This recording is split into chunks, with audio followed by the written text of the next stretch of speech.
The night I signed the transfer for the Bay House, the doorbell rang 3 times.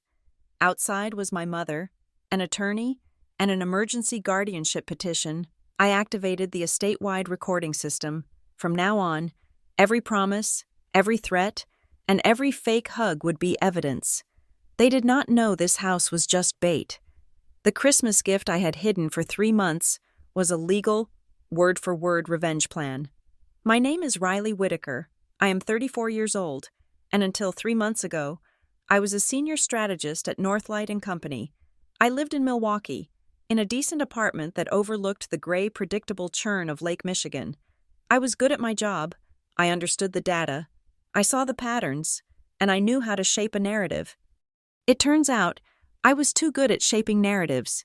When the $80 million Midwest Insight campaign imploded because my boss, Arthur, ignored the focus group data.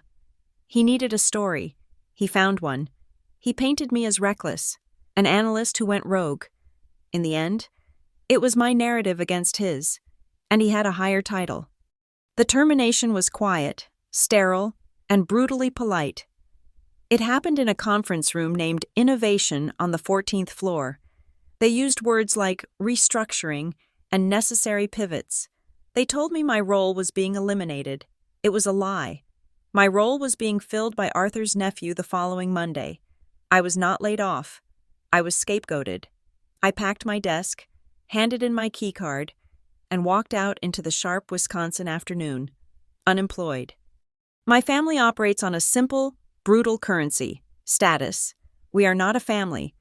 We are a small, competitive corporation where everyone is perpetually auditing everyone else.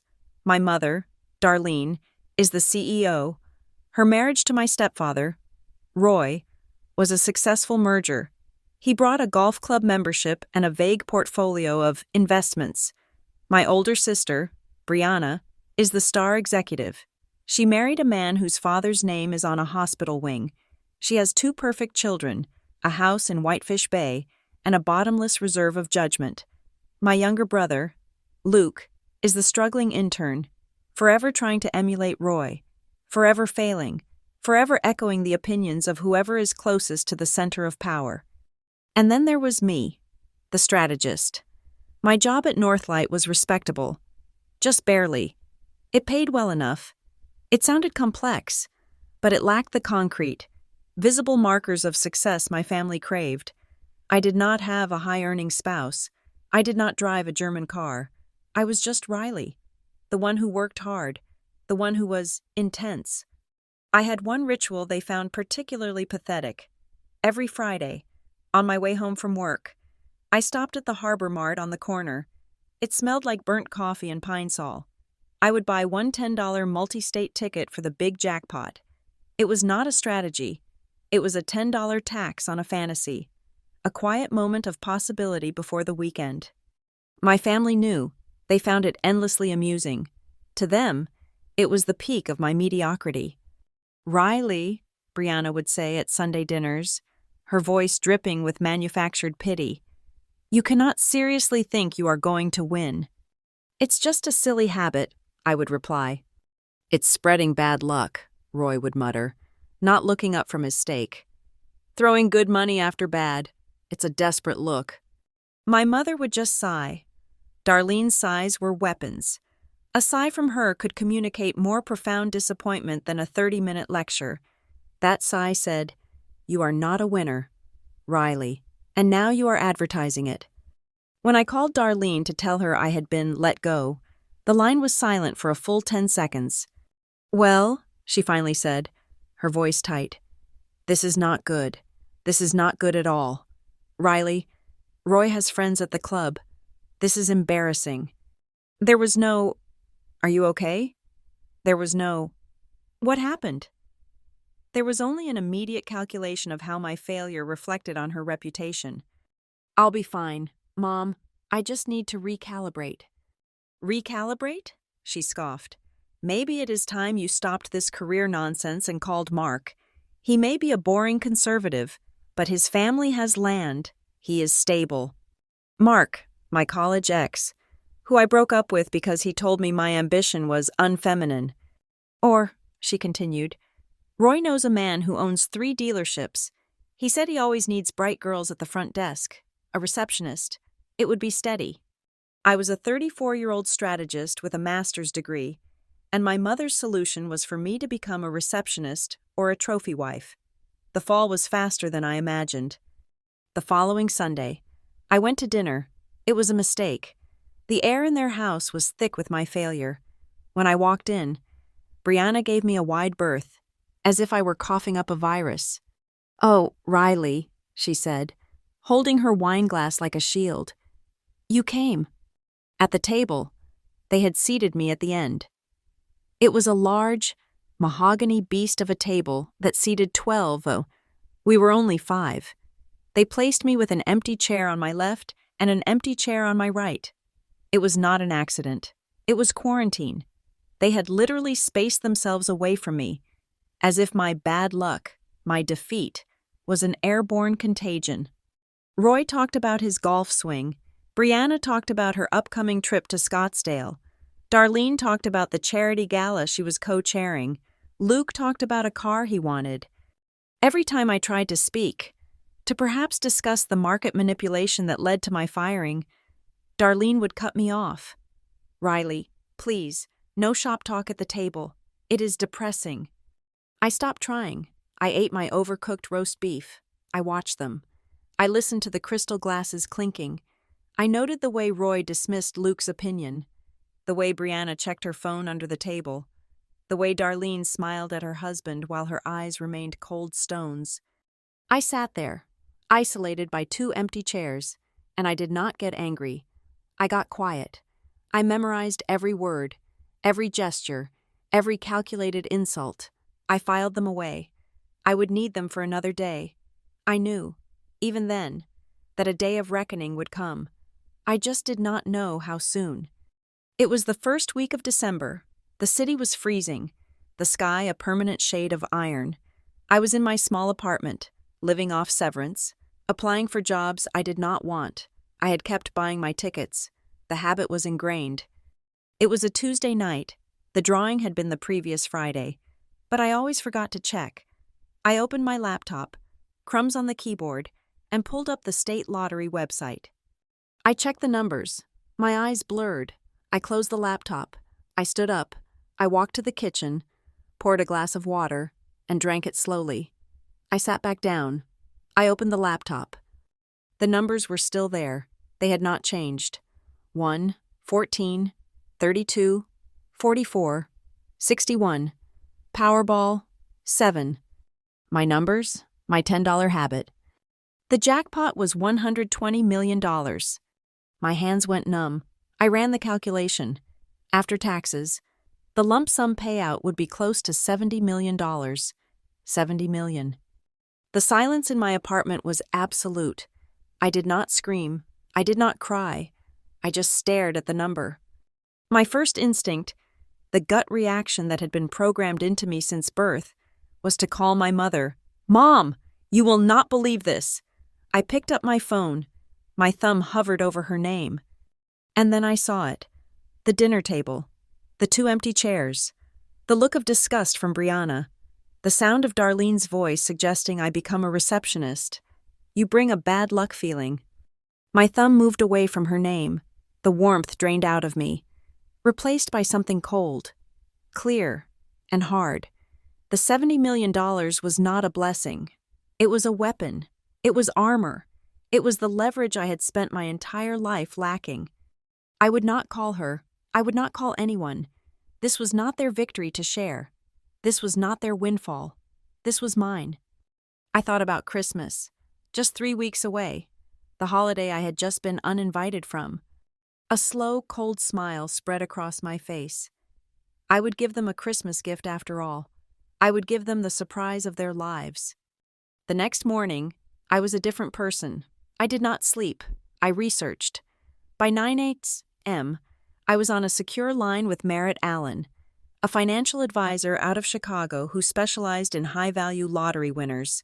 He was exactly what I needed: discreet, clinical, and expensive. We met 2 days later in a sterile office building in the suburbs.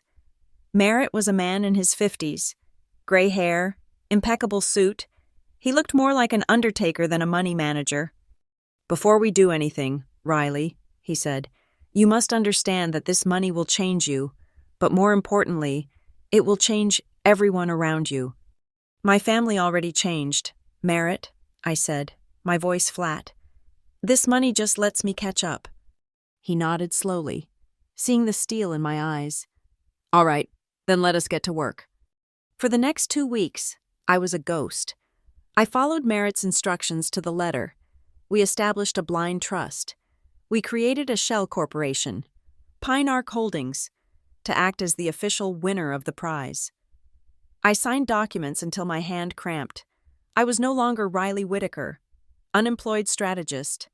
I was the silent beneficiary of an anonymous trust, managed by Pine Arc. I moved through my days in a haze of secrecy. I kept applying for jobs, just to keep the appearances up.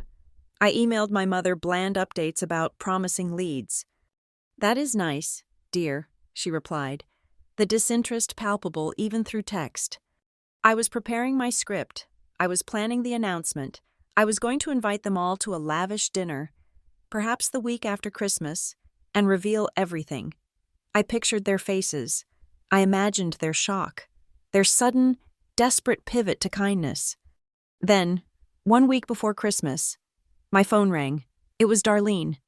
I answered, my voice still in the failed daughter mode she expected. "Hey, Mom." "Riley," she said. Her voice was cold, colder than the lake. "I am calling to confirm you are not planning on dropping by next week." "I thought I was not invited," I said, my stomach tightening. "Correct. I'm just making sure you understand. Roy and I, and Brianna, we have had a very difficult year. We are trying to build positive momentum, and your energy, it is just very negative right time." I gripped the phone. "My energy. You bring a bad luck feeling into the house, Riley. This failure, this unemployment, it is a darkness. We just cannot have that at Christmas. We need things to be bright. I am sure you understand. We will see you in the spring, perhaps when you are back on your feet." The line clicked. She had hung up. I stood in my small apartment, the gray light failing outside. She had disinvited me from Christmas because my failure was an inconvenience to her holiday aesthetic. I looked at the confirmation email from Merritt Allen, sitting open on my laptop. The $70 million had officially cleared the trust. I was not sad. I was not hurt. I was liberated. The plan for a nice dinner was gone. The script I had written was torn up. This was not a surprise party. This was a war, and I had just been handed all the ammunition I would ever need. I stood there for a long time after Darlene hung up, the silence of my apartment pressing in. The phone was still warm in my hand. You bring a bad luck feeling, a darkness. A bubble of something rose in my chest. It was not grief. It was not anger. It was laughter. It was cold, sharp, and rusty. But it was laughter. They had finally done it. They had pushed so hard and so consistently that they had broken through the part of me that was capable of being hurt by them. All that was left was this cold, clear amusement. "Okay," I said to the empty room. "No darkness. We need things to be bright." I picked up my phone again. I did not call a crisis line. I did not call a friend. I called the most expensive restaurant in Milwaukee. "Maple Key Club," a woman's voice purred. "I would like a reservation for Christmas Eve," I said. "A table for one." "For one, madam?" She sounded skeptical. "Yes, for one, your best table, the one overlooking the water, and I would like to pre-order your most expensive champagne and the grand seafood tower. I will be paying in advance." I spent Christmas Eve alone, wearing a black velvet dress I had bought that afternoon for $2,000. I sat at a table covered in white linen, surrounded by families and couples forcing festive cheer. They looked at me, the woman alone, with pity. I sipped my champagne. The seafood tower was a monument of ice and lobster and oysters. I ate slowly. I savored every bite. It was the first meal of my new life, the first one I had ever eaten without asking for permission. without worrying about the cost, without feeling the need to justify my presence. I was not dark. I was not negative. I was just, for the first time, free. The next morning, while they were presumably opening presents and patting each other on the back for their excellent taste, I went car shopping. I walked into the city's premier electric vehicle dealership. A salesman in a suit that was too tight glanced up, saw my jeans and parka, and dismissed me. "Just looking," I said, walking past him. I found the flagship model, the one that cost over $100,000, in a deep metallic cobalt blue. "I'll take this one," I said to a different salesperson, a young woman who looked like she was actually happy to be there. "For a test drive?" she asked. "No, to buy. I will be paying with a corporate check." I sat in the finance office for 20 minutes. I wrote the check, Pine Arc Holdings. The invoice was made out to the corporation. I drove the car, silent and powerful, off the lot. It smelled like rich, synthetic leather and new technology. I drove it, perhaps unwisely, through Whitefish Bay. I cruised past Brianna's street. My phone rang. It was her. "Riley?" Her voice was sharp, suspicious. "What are you doing?" "Driving," I said. Someone just said they saw you, in a new car, a really new car." "Did they?" A pause, then the familiar, acidic drip of her condescension.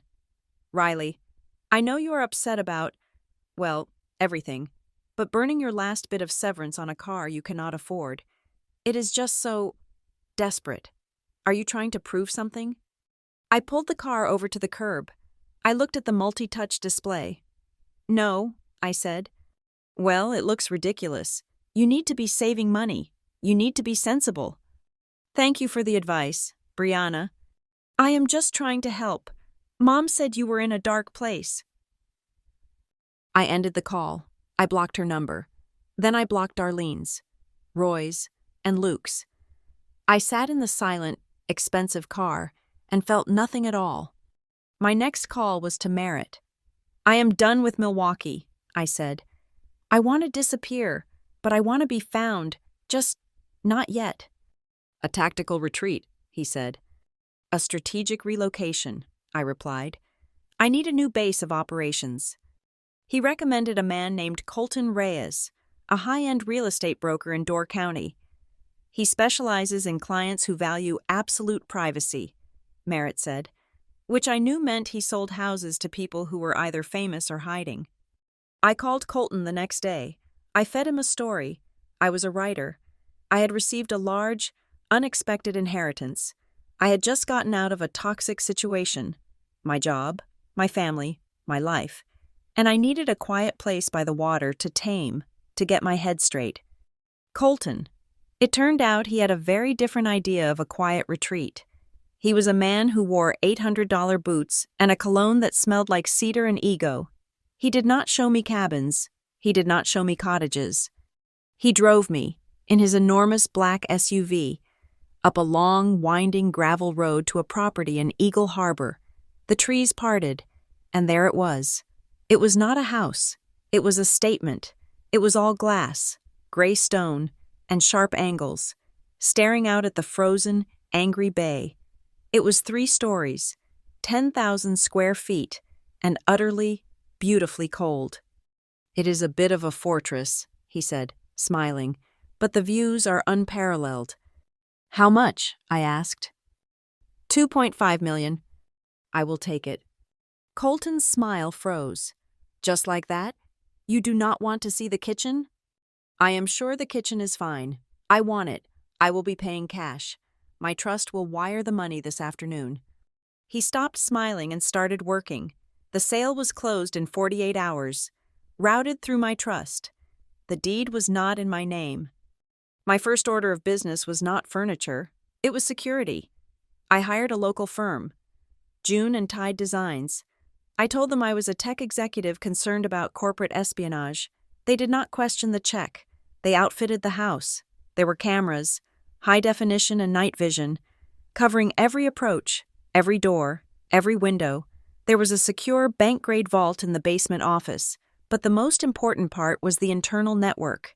Every room, save for bathrooms, was equipped with audio and video recording, running 24/7, saving to a secure, encrypted internal server that also backed up to a cloud service only I and Merritt had the keys to. I set up the utilities, the electric, the water, the gigabit internet. They were all registered to a second shell company Merritt had created for me, Linden Bay LLC. As far as the county was concerned, the house in Eagle Harbor was a corporate retreat owned by a holding company. My old life needed to be scrubbed. I filed for a new phone number. I deactivated my social media accounts. My LinkedIn vanished. My Instagram, full of hiking pictures and old college memories, went dark. I set up a private mail service in Milwaukee. All my mail was forwarded to a secure P.O. box, which was then bundled and shipped to another P.O. box in Door County. I was a ghost. But ghosts can be noisy when they want to be. About 2 weeks after I had moved in, while I was sitting on a packing box eating takeout and watching the ice move on the bay, my new phone vibrated. It was a number I did not recognize, but it was from Milwaukee. I let it go to voicemail. It was Roy. "Riley? This is Roy. Your mother is... We heard you disappeared. You are not answering your phone. You moved out of your apartment. What is going on?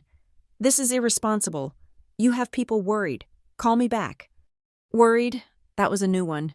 Worried I had escaped. More like, I deleted the voicemail. A few days later, I got an email from my old landlord. "Hi, Riley. Hope you are well. A woman came by today. Said she was your sister, Brianna. She was very insistent about getting your new address. Said you were having a mental health crisis, and the family needed to find you. I told her I could not give out that information, but she was very aggressive. Just wanted to let you know." The hunt was on. The mental health angle. They were already building their narrative. My failure had driven me insane. It was time to start the game. It was time to drop the bait. I sat at my new desk, in my empty glass fortress, and I went online. I subscribed to Architectural Digest. I subscribed to Rob Report. I subscribed to the DuPont Registry and Town and Country. I subscribed to a dozen magazines dedicated to obscene wealth, and I had them all delivered, in my name, Riley Whitaker, to the new address in Eagle Harbor. It was a digital trail, a breadcrumb of data that I knew my family, or with Brianna's instincts, would eventually find. Someone would sell a mailing list. Someone would run a data mining search.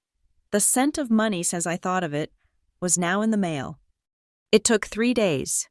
3 days after the first issue of Rob Report arrived, with its glossy cover featuring a $75 million yacht. The bell at my front gate rang. I was in the office, monitoring the external cameras. I zoomed in. There, standing at the imposing stone gate, was Brianna. She was wearing a cream-colored cashmere coat I knew cost $3,000. She was staring at the intercom as if it had personally insulted her. I buzzed her in. The gates opened. I watched on the camera as she drove her white SUV, the same one she used to shuttle her perfect children to polo lessons. Up the long drive, she parked. She got out. She looked up at the house, her mouth slightly open. She rang the doorbell. I let her wait for 30 seconds. Then I opened it. "Riley?" she said. She was not looking at me. She was looking past me, into the cavernous, half-furnished foyer. A team from June and Tide was at that very moment hanging a $300,000 chandelier. "Brianna," I said. "What a surprise." "What? What is this?" She stepped inside, not waiting for an invitation. Her eyes were wide, scanning, calculating. The scent of her perfume, something heavy and floral and expensive, filled the hall. "Whose house is this? Did you get a job as a house sitter?" "It's my house," I said. She laughed, a short, sharp, ugly sound. "Do not be ridiculous. You cannot afford the property taxes on this place. Did you meet someone? Did you finally call Mark?" "No," I said. I walked past her, into the great room, a 2-story cavern of glass overlooking the bay. She followed, her heels clicking on the new hardwood floors. "Then what, Riley? What did you do? Did you embezzle? Is that what this is? My God. You lost your job and you became a criminal? This was the moment, the pivot, the instant calculation to find the ugliest, most damaging explanation. Not, congratulations, not, this is beautiful, but you must be a criminal. I turned to face her. I did not say a word. I just watched her mind work, watched the jealousy and suspicion fight for control of her face. I am serious, Riley. You are scaring me. You are clearly unwell. This is a psychotic break. Mom was right. I held up a hand. I am not unwell. Brianna. I walked to the new, sleek desk that had been delivered that morning. I picked up my phone. I unlocked it. I opened my photo gallery. I had saved one image there, separate from all the legal documents. It was a high-resolution scan of the winning ticket, the validation slip from the State Lottery Commission right next to it. I held the phone out to her. She squinted. She read the numbers. She looked at the validation slip. She looked back at the numbers. Her face, so mobile and expressive a moment ago, went perfectly, utterly blank. The blood drained from it. You, she whispered. Me, I said. She did not scream. She did not yell. She did not ask a single question. She just stood there, frozen, for a full minute. I could see the wheels turning. I could see the decades of our lives rearranging in her head, the entire power dynamic of our family inverting in real time. Finally, she lowered her head. She turned. She walked, stiffly, back to the foyer, her steps quickening. She fumbled with the door handle, pulled it open, and practically ran to her car. She left, just like that. She did not say congratulations. She did not say, I am happy for you. She just fled. She left behind the lingering scent of her perfume and a silence that was heavier than before. I watched her white SUV disappear down the gravel drive. I locked the door. I turned and looked at my vast, empty, beautiful house. My phone, the one I had just blocked her on, was lying on the desk. My old phone, which I kept in a drawer, suddenly buzzed. I had not blocked them on that one. I looked at the screen, the family group chat, the one I had been excluded from, the one Luke had accidentally left me in. It was exploding. 20 new messages, 30, 40, all from Brianna. She won, she won, she won. Riley won the lottery. She is here. I am at the house. 120 million. I silenced the phone. The curtain had gone up. The first act was over, and the audience was arriving. Brianna's retreat was the signal. The silence on the group chat lasted for precisely 2 hours, just long enough for them to absorb the shock and for the shock to curdle into something else. Consensus. They did not call first. On Sunday, at 11 a.m., the gate bell rang. I was in the kitchen, drinking coffee and looking out at the bay. I went to the monitor, a parade, Roy's black SUV, followed by Brianna's white one, with Luke's dented sedan bringing up the rear, as always. I buzzed them in. I watched them drive up the gravel road, slow, like a funeral procession. They parked in a neat, judgmental line in my new circular driveway. I opened the front door and stood in the frame. Darlene was the first one out, wearing a fur-trimmed coat I had never seen. Roy was beside her, his face a mask of false gravity. Brianna emerged looking pale, and Luke practically fell out of his car, his eyes wide, staring at the stone facade. They assembled on my doorstep. It was the family that had cast me out, the family that thought I was a dark, negative failure. "Mom," I said. My voice was neutral. "Riley," Darlene pushed past me, stepping into the foyer. Her eyes were not on me. They were up, on the chandelier. They were scanning the Italian marble floors. "My goodness," she said. It was not a compliment. It was an appraisal. The rest of them followed her in, a silent, invading force. They fanned out in the great room. Roy ran his hand along the massive, unlit stone fireplace. Brianna stared out the wall of glass at the bay. Luke just stood in the middle, turning in a slow circle. Not one of them said, "Congratulations." Not one of them said, "This is beautiful." Not one of them said, "I am so happy for you." Darlene was the first to speak. She sat on a $17,000 sofa as if she were holding court. "We need to have a family meeting." "It looks like we are," I said, remaining standing. "This changes things. Riley," Roy said, his voice booming in the high-ceilinged room. He was trying to establish dominance. "This changes everything."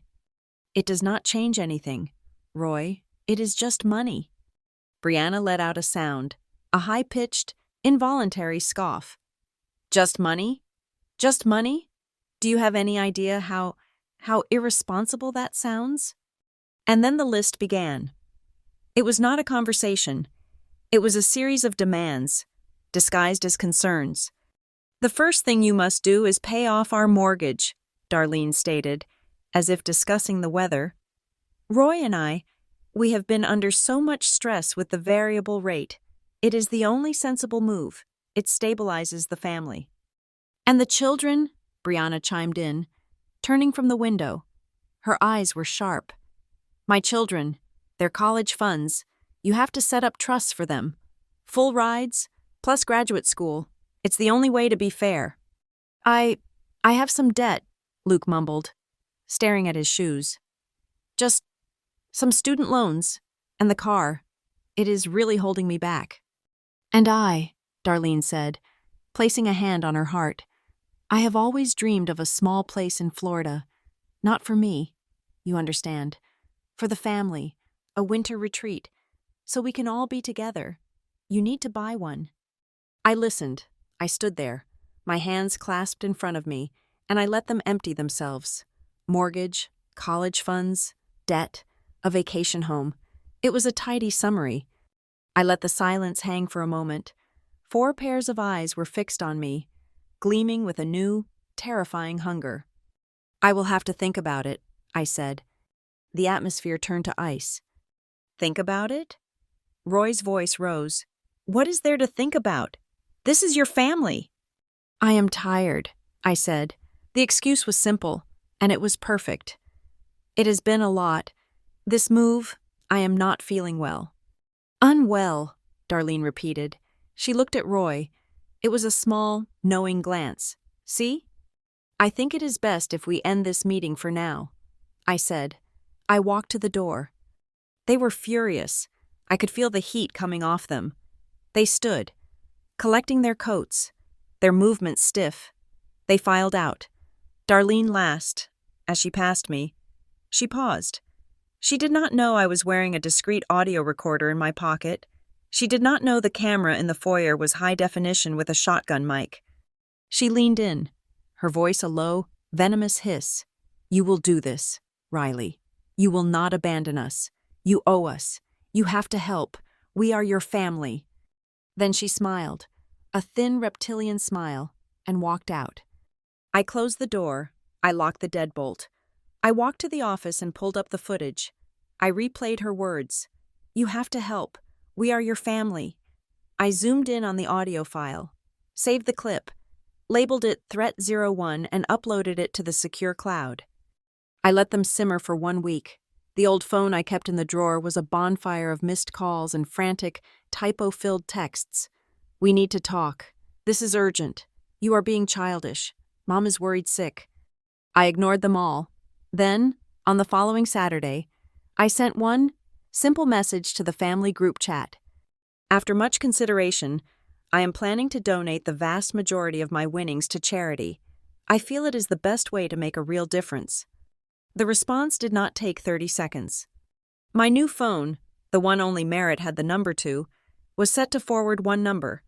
Just in case of a true emergency, Roy's. I had programmed it to auto-record any incoming calls from him. It rang. I answered. "Hello? Are you insane?" The sound was so loud it distorted the speaker. It was Roy. "Roy? What are you talking about?" I kept my voice calm, confused. "Charity? You are giving our money to strangers? After we just told you what we need? What is wrong with you?" "Our money. I noted that." I am in the car with your mother and Luke," he yelled. And we are all this is a betrayal, Riley, a betrayal. I could hear Darlene in the background. Tell her she's ungrateful. And then I heard another voice. It was faint, but the phone's microphone was sensitive. It was Luke, whispering urgently, trying to be heard over his mother's shrieks. Dad, Luke whispered. Just calm down. It does not matter. It is a sign. She is unstable. We just declare her incompetent. We petition the court for the money. It is the only way. The line went quiet. Roy was processing what his stepson had just said. Roy? I asked, my voice still light. We are coming over, Roy said, his voice suddenly cold and controlled. You are not well. We are coming over. We are going to fix this. He hung up. I sat there, the recorded file already uploading to the cloud. Declare her incompetent. I saved the file. I named it Conspiracy 01. I copied it from the cloud onto 2 separate, encrypted solid-state hard drives. I walked down to the vault in my basement office, opened the heavy steel door, and placed one drive inside. The other, I mailed in a padded envelope to Merritt's office in Chicago. Merritt called me an hour later. I got the file. I have listened. This is an escalation. Riley, they have just moved from greed to criminal intent. What do I do? I asked. Nothing, he said. You stay quiet. You let them. They are writing your entire legal defense for you. Let them show their hand. Do not answer the door. The siege began that afternoon. They rang the gate bell for an hour straight. I watched them on the camera, their faces red and distorted in the fisheye lens.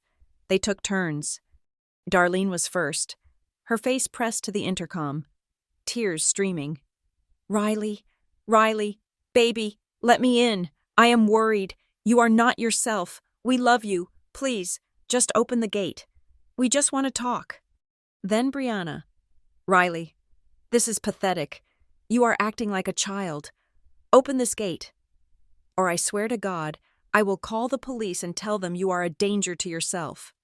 Then Roy, who just stared into the camera, his fists clenched. Last chance, Riley. You are making a very big mistake. I did not answer. I sat in my office, drinking tea, and I watched them. I took notes. Darlene, 1430, feigned concern, emotional manipulation.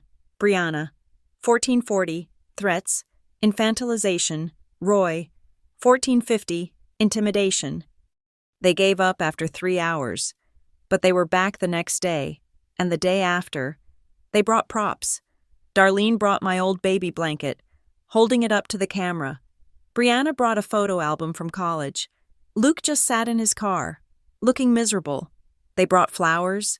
They left letters. It was a full-scale psychological assault. And I watched it all, safe behind my glass and stone, every word, every tear, every threat, being meticulously, legally documented. They were relentless. They were not going to stop. They thought this house was the prize. They thought I was trapped in here with the money. I picked up the phone and called Colton Reyes, the real estate broker. Colton, I said, it is Riley. Ms. Whitaker, he said, his voice smooth. Are you enjoying the fortress? It is a bit exposed. You were right. It is a statement piece, but I think I am ready for the second act. You mentioned a property, one that was not for show, one that was for disappearing. A pause. I have just the place.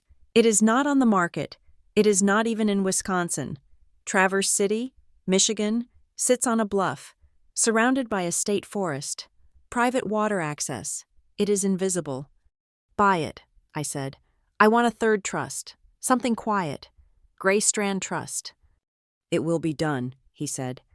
Colton, this current house, the one in Eagle Harbor, I am not done with it. I am just changing its purpose. What purpose is that? It is a beautiful house, I said, looking at the monitor, where Darlene was once again crying at my gate. It is the perfect stage. They think this is the treasure. They do not realize it is the bait. The next day, 2 things happened. the wire transfer for the Traverse City house went through, and a private security team arrived at Eagle Harbor. They were ex-military, professional, and had no interest in family drama. They erected new signs at the front gate, next to the private property ones. They were large, metal, and unambiguous. Area under constant audio and video surveillance. All activities are recorded. Trespassers will be prosecuted to the fullest extent of the law. It was legal. It was clear. From this point on, anything they said, anything they did on my property, was not just recorded. It was admissible. The trap was set. The new security signs did not deter them. They only changed their tactics. The crying at the gate stopped, replaced by a cold, calculating silence. I knew they were regrouping, planning. They saw the signs as a declaration of war. They were right. But I was not going to fight their way. I was not going to yell or cry or plead. I was going to use their own weapons, greed, status, and the law, against them. My first move was to hire Aubrey Sloan. Merritt recommended her. She was a civil litigator based in Chicago whose entire practice was built around high-net-worth family disputes and financial abuse. She was sharp, wore impeccably tailored suits, and had the most unnervingly calm demeanor I had ever encountered. We met in the conference room of my lawyer's office in Milwaukee, a neutral ground. "Ms. Whitaker," she said, tapping a pen on a legal pad. "Merritt has given me the outlines. Your family believes they are entitled to your assets." "They believe they are my assets," I corrected. Aubrey nodded once, a tiny, sharp movement. "The incompetence angle is common. It is desperate, but it is fast. Our first job is to make you look like the most competent, stable, and boringly prudent millionaire in the state of Wisconsin." "What does that entail?" "We build a wall of paper," she said. "First, a temporary last will and testament. Where does the money go if, God forbid, you walk in front of a bus tomorrow?" "My family," I said, "gets nothing." "Good. We need a beneficiary, a strong one." "I have a name," I said. "The Great Lakes Promise. It is a charitable fund I want to establish." "Excellent," Aubrey said, writing. "We will designate the entirety of your estate, minus operating costs. To this fund. We file it. It is a matter of public record. It shows intent. It shows stability." "What else?" "We prepare for their next move," she said. "They will not ask. They will demand. So, we create a document. I call it a behavioral contract. It is a temporary gift agreement. It offers them, let us say, $0, but in exchange for considering any future support, they must agree to certain behavioral conditions: no harassment, no unannounced visits, no threats, no slander. It is a trap. They will not be able to sign it. Their refusal becomes evidence of their malicious intent." I smiled. It felt cold. I like that. I returned to my fortress in Eagle Harbor. The next day, I opened my old email account and sent a single, calibrated message to Darlene, Roy, Brianna, and Luke. Subject: A path forward. "I have heard your requests. I am willing to consider structured financial assistance. To do this, I require a formal proposal from each of you. This proposal must include specific goals, a measurable social or personal impact, and a plan for a symbolic $1 repayment to a charity of my choice upon completion of your goals. I will review what you send." I was throwing a stake into a shark tank. The bait was the illusion of control, the idea that they could win the money by playing a corporate game. The proposals came within 24 hours. They were perfect. Brianna sent a 20-page, glossy PDF. It had a logo, Belux Wellness. It was a proposal for a high-end luxury spa in Whitefish Bay. It was full of buzzwords: curated, holistic, bespoke. It listed her salary as Chief Executive Officer at $300,000 a year. It requested $1.2 million. There was no cash flow analysis. There was no market research. There was no balance sheet. It was a child's drawing of a business. Luke sent a one-paragraph email. "Riley, I need a college fund for my 2 kids. They deserve to go to a good school, and I should not have to show you my income or anything. That is private. $200,000 each should be enough for now. Thanks." Darlene's was the masterpiece. She did not send a file. She sent a letter, scanned as an image. Her elegant, looping handwriting was front and center. It was a request for a consolidated family fund to be managed exclusively by her. She requested $3 million to stabilize the family's future and to ensure all members are cared for. It included a line item for discretionary withdrawals, for emergencies, when needed. She would be the sole arbiter of need. I read them all, saved them, and sent them to Aubrey. My response to the group was simple. I attached 3 identical forms to my email. Thank you for your submissions. To proceed with the due diligence process, please complete the attached financial disclosure forms. These include a full credit history authorization, your last 5 years of tax returns, and a complete, notarized list of all current debts and liabilities. The silence that followed was deafening. No replies, no angry phone calls, just the void. I had asked them to prove they were a good investment, and they knew they could not. The quiet lasted for 3 days, then a new escalation. My gate bell rang, my security guard, a polite but immovable man named Frank, answered the intercom. "Delivery for Ms. Whitaker," a man's voice said. "We do not accept deliveries at the gate," Frank replied. "I am not a delivery guy. I am a friend of Roy's. My name is Sal. He sent me. I just want to talk to the girl." I watched on the monitor. Sal was a large man in a cheap suit, leaning against an older model American sedan. He did not look like a friend. He looked like a collection agent. "Ms. Whitaker is not available," Frank said. "Yeah, look," Sal said, his voice turning impatient. "I am a private investigator. I just need to ask a few questions about where this money came from. You know, for the family. Just making sure it is all on the level." I pressed the button to speak. "Frank, thank you. I will take it." "Riley?" Sal said, squinting at the camera. "Hello," I said, my voice broadcast clearly. "If you are a licensed private investigator, I am sure you have your credentials and state license number with you." Sal froze. He touched his pocket. Yeah, I got it." "Wonderful. Please hold your state-issued license up to the camera so we can verify it. My attorney requires it for my protection." Sal's hands stopped. He started to sweat, even in the cold. That is not how it works. I just want to talk." "I am afraid it is. If you cannot produce a valid license, you are a stranger harassing me on private property. Frank has your license plate. You have 30 seconds to leave before we report you for trespassing." Sal stared at the camera. He called me an ungrateful, profane name. Then he got in his car and sped off, tires spinning on the gravel. The entire exchange, audio and video, was saved. Intimidation Attempt 01. That night, something new. I was in the kitchen when I heard a faint thwack at the front door. The camera showed nothing but the empty, well-lit porch. I sent Frank to check.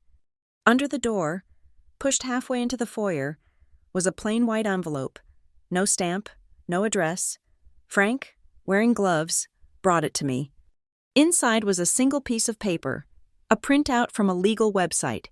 It was a blank petition for emergency ex parte guardianship.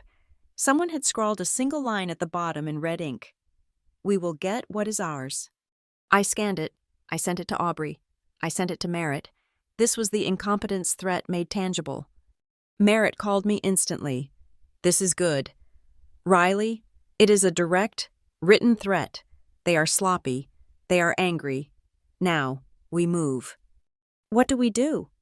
"We assume they are trying to break into your accounts. As of this morning, I have placed a red filter on every account associated with your trusts. Nothing moves. Nothing is withdrawn. Nothing is transferred without a verbal confirmation from me, a written confirmation from you, and a 72-hour mandatory waiting period. We are also funding a new, separate legal defense fund. It is time to get ahead of them." He was right. I was tired of reacting. It was time to build my own offensive. I called Aubrey. "The Community Legal Center in Milwaukee," I said. "The one that does pro bono work for low-income families. I want to make an anonymous donation." "A large one?" she asked. "One large enough that if I ever need to call in a favor, or I need the best public interest lawyers in the state to fight a fraudulent guardianship petition, they will be ready." "Done," she said. While they were scheming, I was working. I had an empty charitable fund called the Great Lakes Promise, and I intended to use it. I had Merritt's team create a simple, secure website for applications. I tasked a small, independent philanthropic advisory group with finding me real people who needed real help.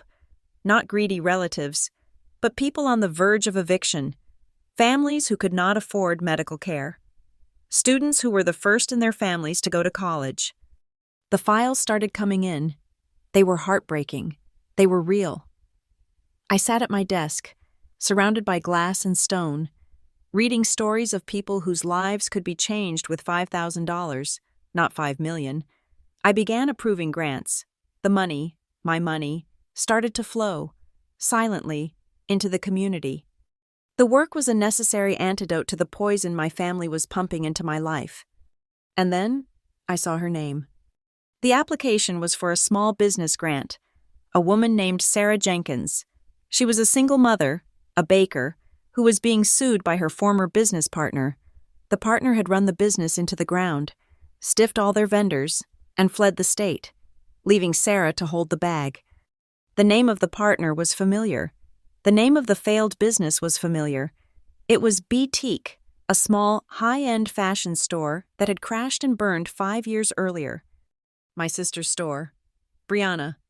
The woman, Sarah, was Brianna's old partner, the one Brianna had always claimed stole from her, according to this file, which included court filings and creditor letters. Brianna had been the one who maxed out the credit lines and then dissolved the LLC, leaving Sarah with the debt. I approved the grant for Sarah Jenkins' legal fees. Then I had my team dig. I was not a strategist for nothing. I knew how to find patterns. I knew where to look.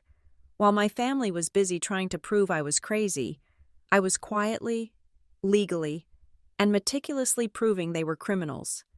I pulled public records, mortgages, tax liens, credit judgments. Roy and Darlene had refinanced their house 3 times in the last 10 years. They had 2 outstanding tax liens from the IRS. Roy had been sued, twice, for non-payment by his club. I gathered the documents, I saved them, I indexed them. Darlene Roy financials, Brianna business fraud. All of it went into the vault. All of it was copied to Merritt and Aubrey. I had my team. I had my evidence. The house in Eagle Harbor was a stage. But I was no longer the actress.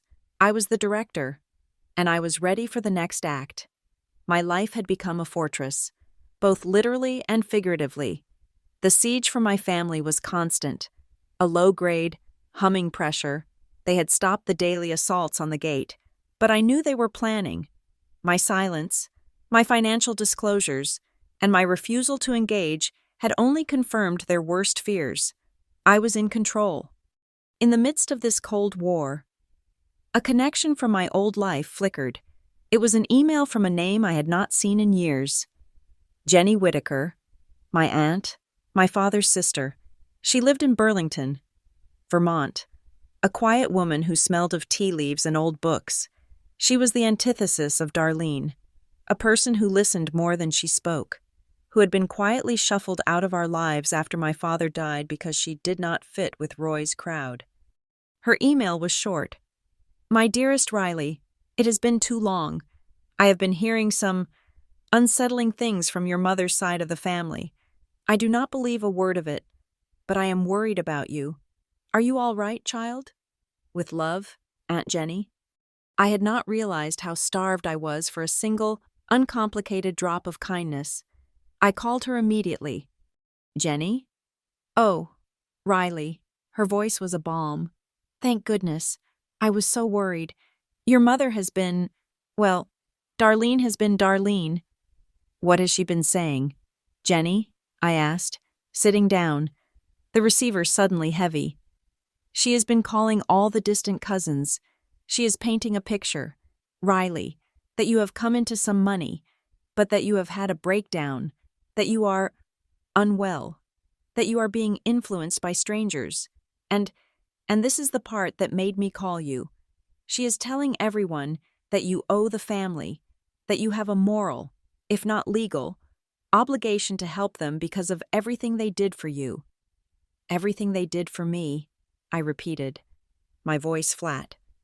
For your upbringing, she said, for college. She said, and I quote, "We sacrificed everything to get that girl through school, and this is how she repays us." Riley, is that true? Did they pay for your college? I laughed. It was a dry, bitter sound. No, Jenny, I paid for my college. I have the student loan statements to prove it.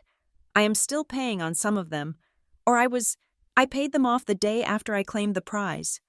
I thought so, Jenny said, her voice hardening. Darlene always had a creative memory. She is building a narrative, I said, pacing the room.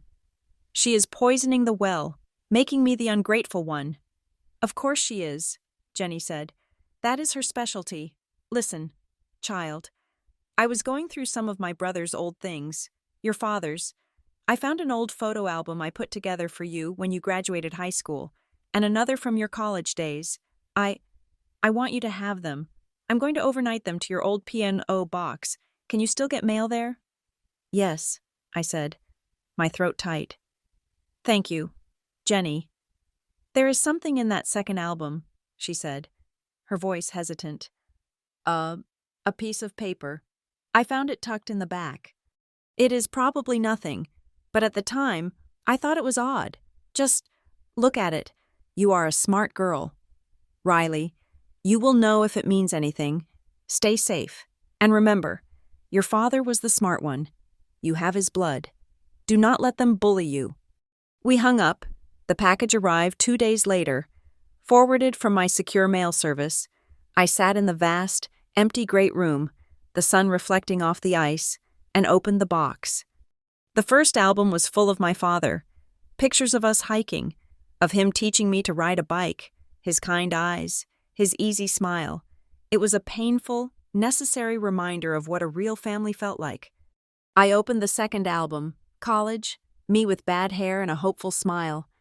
Me in a cap and gown. Me outside my first dorm. Tucked into the back pocket, just as Jenny had said, was a folded piece of paper. It was not a letter, it was a receipt. It was a carbon copy of a bank transfer. Date, 15 years ago. From the educational trust account of Riley Whitaker. To the checking account of Darlene Whitaker. Amount, $15,000. Memo, house renovation, final payment. I dropped the paper. It fluttered to the Italian marble floor. 15 years ago, my sophomore year. I remembered that year. It was awful. My financial aid package had been reevaluated. The scholarship I had won, the one that was supposed to cover my room and board, had unexpectedly been reduced. I had to take out an emergency loan. I had to get a second job in the library. Working until 2 a.m., I lived on ramen noodles and free coffee from the student union. I remembered Darlene, on the phone. Yes, it is just terrible. Riley, these schools, they just pull the rug out from under you. You will have to tighten your belt. It builds character. And here it was, the truth. She had not just let me struggle. She had caused it. She had stolen my scholarship money to put a new roof on her house. The moral debt she was clinging to. The sacrifice she had made for my education. It was not just a lie. It was an inversion. She owed me. I picked up the receipt. I walked to the scanner. I sent the image to Merritt and Aubrey. Merritt called me within 5 minutes. His voice was cold, lethal. This is not a moral failing, Riley, he said. This is civil fraud, wire fraud. Possibly, it is past the statute of time limitations to prosecute criminally, but as a civil case for repayment? With interest? Or as leverage in a fraudulent guardianship claim? This is the silver bullet. She stole it. I whispered, the reality of it sinking in. I I worked in the library stacks until 2 in the morning because I could not afford my meal plan, and she was putting in a new roof. You hold on to this, Riley, Merritt said, his voice firm. You do not use it, not yet. You keep it. You wait until they are in a courtroom, under oath, claiming what they sacrificed for you, and then you hand this to your attorney. This is the document that ends the war. I put the receipt in the vault, right next to the hard drive with the incompetence audio file. My arsenal was growing.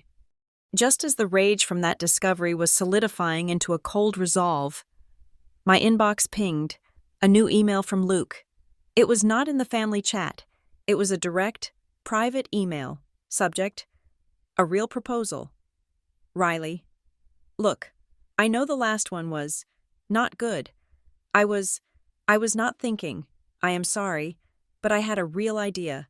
I have always been good with my hands. Roy. He never thought it was real work, but I like it. There is an old mill in town. It is for sale. I have a real plan. A community woodshop. We could offer classes to kids who do not want to go to college. We could get vets in there. Teach them a trade. We could build custom furniture. It would be a real business. I attached the full proposal. Please, just look at it. This is not Darlene's idea. It is not Roy's. It is mine, Luke. I opened the attachment. It was impressive.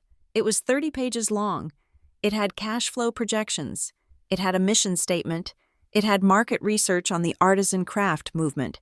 It had detailed plans for classes, for staffing, for insurance. It was perfect, too perfect. It was the first sign of hope I had seen. Could Luke, the perennial follower, actually have an original, decent thought? I read it again.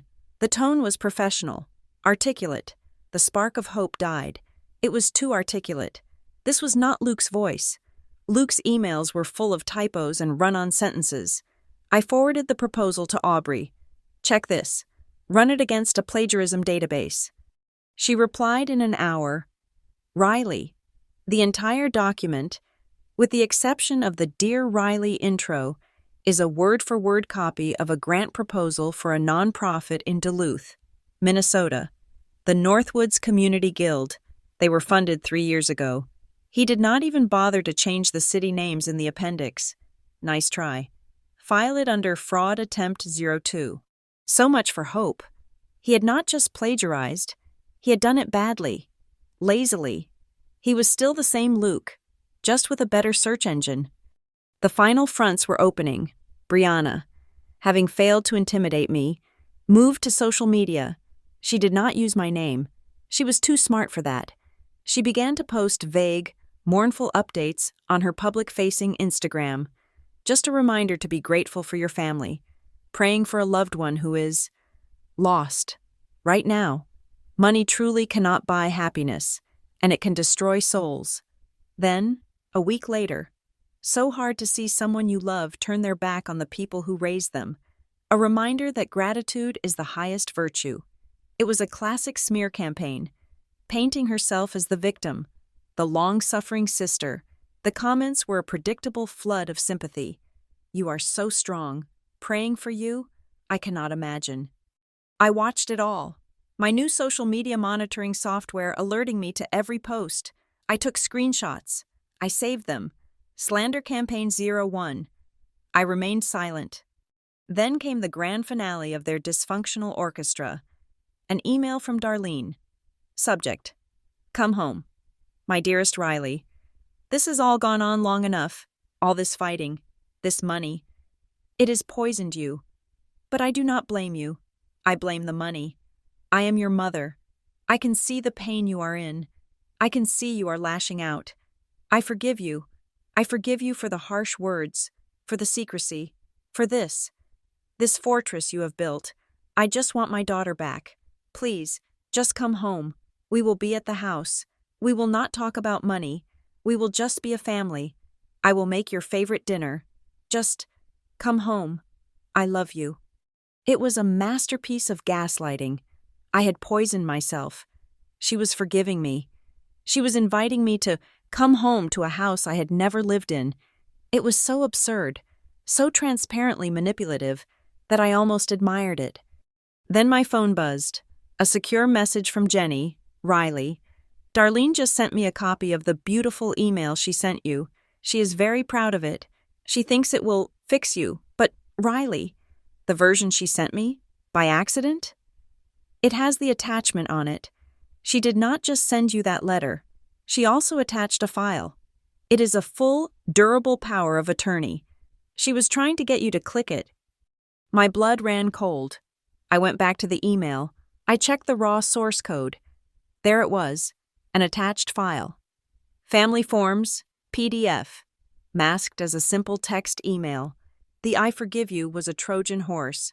The real message was the financial document she hoped I would be too emotional to notice.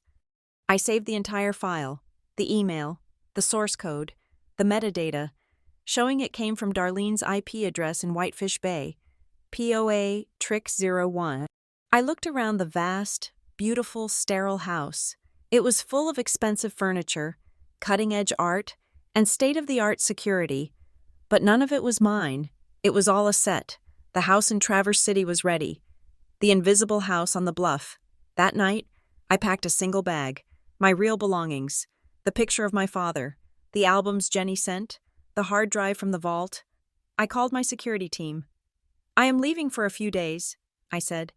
Keep the house lit. Keep the patrols active. As far as anyone is concerned, I am still here. Understood. Ms. Whitaker.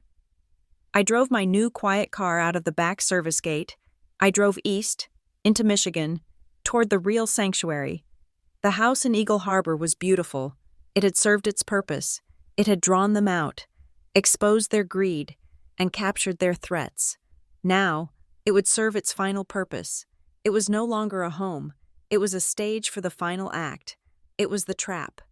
I let them marinate in their failures for a few days, safe in my new, invisible home in Traverse City. I let them wonder why their plagiarized proposals and veiled threats had gone unanswered. The silence, I knew, would be making them frantic. From my new, secure office overlooking the Michigan woods, I drove back to Eagle Harbor for the day and composed my next move. I sent the email to the group. Subject: Funding Proposal Presentations. To all parties who submitted a proposal, I have completed my preliminary review. I am hosting a formal presentation session this coming Sunday at 1 p.m. at the Eagle Harbor House. You will each be given 10 minutes to present your case, followed by a 5-minute Q&A. Punctuality is essential. Those who arrive on time will be considered first. I look forward to hearing your plans in person. It was corporate. It was cold.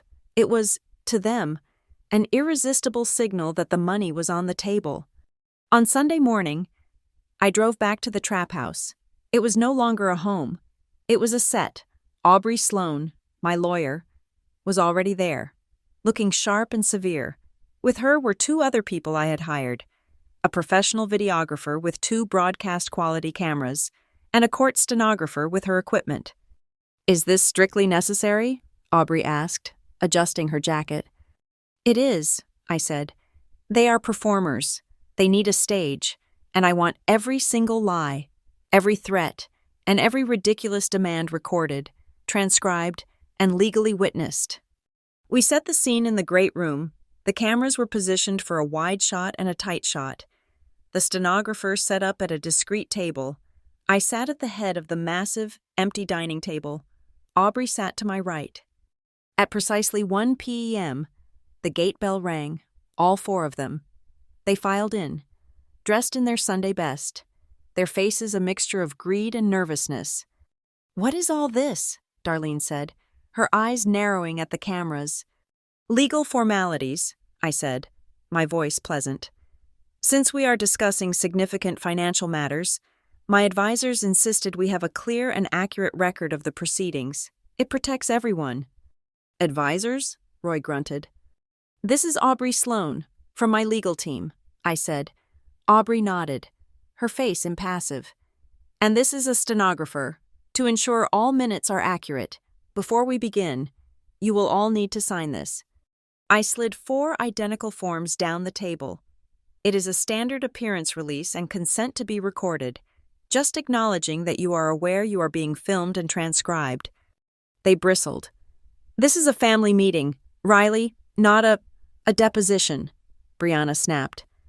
If you want to discuss funding, it is, I said. I leaned back. Of course, you are free to leave, but only those who participate will be considered. One by one, they grabbed the pen and signed, their movements sharp and angry. The stenographer took the forms, timestamped them, and filed them away. Wonderful, I said, clasping my hands. Now, as you can see, I have 3 options for my financial direction. I placed 3 thick, cream-colored envelopes on the table in a row. Each was sealed with wax. I had labeled them, simply, A, B, and C. Envelope A, conditional funding. Envelope B, a letter of blessing. Envelope C, disqualified due to non-standard proposals. Their eyes locked onto the envelopes. Brianna, I said, you are up first. Your proposal for B-Lux Wellness, $1.2 million. Please, elaborate. Brianna, sensing she was on stage, straightened up.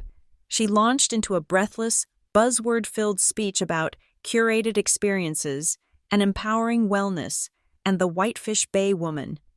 When she finished, I paused. Thank you. A question. I could not find a cash flow projection in your file, or a market analysis, or a plan for a symbolic $1 repayment. Can you speak to the social impact of this spa? Brianna's face tightened. Social impact? It is a business, Riley. It creates jobs for facialists. So the primary social impact is facials, I clarified. This is ridiculous, she snapped. I am not here to defend a college paper. I am here for the startup capital. We are family. We should not need conditions. So you believe family is exempt from accountability? Yes, absolutely. You have the money. We have the needs. It is simple, she said, her voice rising. Thank you, Brianna. Your position is noted. I made a small check mark on a pad. Her face flushed with anger. She looked at the envelopes on the table. This whole thing is demeaning. You are acting like some kind of queen. You think we are here to beg? That is exactly what you are doing, I said, my voice quiet. I am not, she shrieked. I do not need your blessing. She slapped her hand down on the table, grabbing an envelope and throwing it at me. I do not want your stupid tests. It was envelope C, disqualified. Thank you, Brianna, I said, as the camera zoomed in on her furious face. You have made your choice clear. That is not what I... She slumped back in her chair, fuming. Darlene, I said, turning, your consolidated family fund, $3 million. Darlene gave a practiced, sad smile. Riley, dear, this is not for me. It is for all of us, a safety net, so no one has to go through the struggles you did. I would manage it. I would be the administrator, just to make sure everyone is safe when they need it. A noble goal, I said. And I see here you have requested sole discretionary power over the funds. Would you be amenable to a co-signer? A third-party auditor, perhaps? Her smile vanished. An auditor? A stranger? Riley, this is a family fund. It is built on trust. If you do not trust your own mother, then what is the point? So the answer is no. You would not accept independent oversight. I would not accept being insulted in my own, in this house, she finished lamely. Thank you, I said, making another note. Luke, your turn. The community wood shop, $200,000. Luke, to my surprise, did not just read from his stolen proposal. He stood up. He was pale, but he looked like he had rehearsed. Riley, I want to amend my proposal, he said, his voice trembling. I do not want the $200,000. This was new. I leaned forward. Darlene and Roy shot him a look of pure venom. "I mean, not in cash," he stammered. "What I really want is scholarships. For people to learn. I could find the people, the veterans, the kids, and you. Your fund could just pay their tuition to the shop. That way, you know the money is going to the right place, and I would just be the manager." It was clever, a pivot. He was still a fraud, but he was a fraud who was adapting. "That is a very interesting adjustment, Luke," I said. "This passion. It is admirable. Where did the core idea come from? This specific model?" I have been thinking about it for years," he lied, gaining confidence. "It is just something I have always wanted to do, to build." "So, you are not familiar with the Northwoods Community Guild in Duluth, Minnesota?" I asked, my voice light. Luke's blood drained from his face. He looked like he had been struck. What? "The organization whose grant proposal you copied, word for word, right down to the appendix, which still lists the city council members of Duluth." Luke sat down, hard. He put his head in his hands. I just thought it was a good template." "It is a good template for fraud. Luke, thank you for your presentation." I looked at the three of them, the failed entrepreneur, the aspiring embezzler, the lazy plagiarist. Roy, who had been silent, his face turning a deeper shade of purple with every exchange, finally exploded. He slammed both fists on the table. "Enough!" he roared. The camera swiveled to him. "Enough of these games. You think this is funny? You think you are better than us? You sit here, in this glass palace, and you humiliate us?" "I am asking for accountability, Roy," I said calmly. "You are asking for a fight. Well, you have got one. We are done with this. We are done asking. If you do not agree, right now, to fund Darlene's proposal, to fund us, we are leaving, and our next stop is our lawyer's office. We are filing the guardianship petition. We will have you declared incompetent. You are clearly unwell, and you are a danger to yourself and our money. Do you understand me?" It was the declaration, the final, open threat. The cameras were rolling. The stenographer's fingers were flying. I looked, not at Roy, but at Aubrey. I nodded. Aubrey, who had been silent for an hour, finally spoke. Her voice was not loud, but it cut through the room like a surgeon's scalpel. "Mr. Johnson," she said, using Roy's last name, "before you proceed, I must advise you." "You cannot advise me," Roy spat. "You work for her." "I am advising you," Aubrey continued, "that the threat you just made is a crime. Attempting to coerce funds under the threat of a fraudulent legal petition constitutes financial extortion. And as for your guardianship claim..." She reached into her briefcase and pulled out a small, digital audio recorder. "Are you referring," she asked, "to the plan you, your wife, and your stepson discussed in your vehicle on date?" She pressed play. The room filled with the sound of Roy's own voice, tinny and furious. "Are you insane?" And then, the faint, unmistakable whisper of Luke. "Just calm down. Declare her incompetent. We petition the court for the money." Roy and Darlene froze. Luke looked like he was going to be physically ill. Aubrey stopped the recording. "That is Conspiracy 01. We have labeled it as such. We also have the written threat of guardianship that was slipped under my client's door.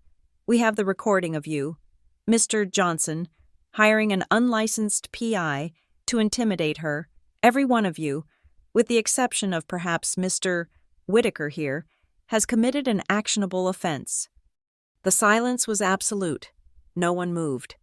Then the apologies began. Not to me, to each other. "This is your fault," Darlene hissed at Roy.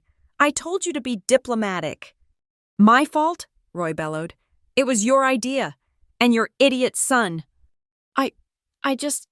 Luke whimpered. I stood up. "This meeting is over. Thank you all for your presentations."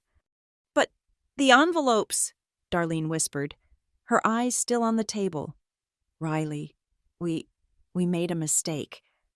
I have everything I need, I said.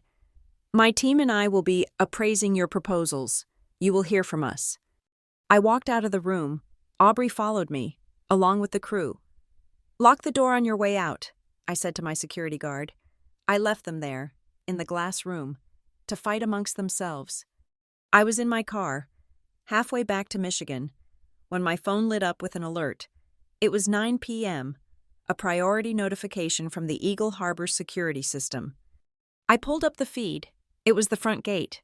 A figure, dressed in a dark hoodie and gloves, was crouched by the lock. The infrared camera was clear. The figure was using a set of lockpicks. I watched for a full 30 seconds. Then, I remotely triggered the next phase. Floodlights. The entire front yard was lit up like a football stadium, bright white light blinding the intruder. And then, the audio. A pre-recorded message, in my voice, booming from speakers hidden in the stone pillars. You are on camera.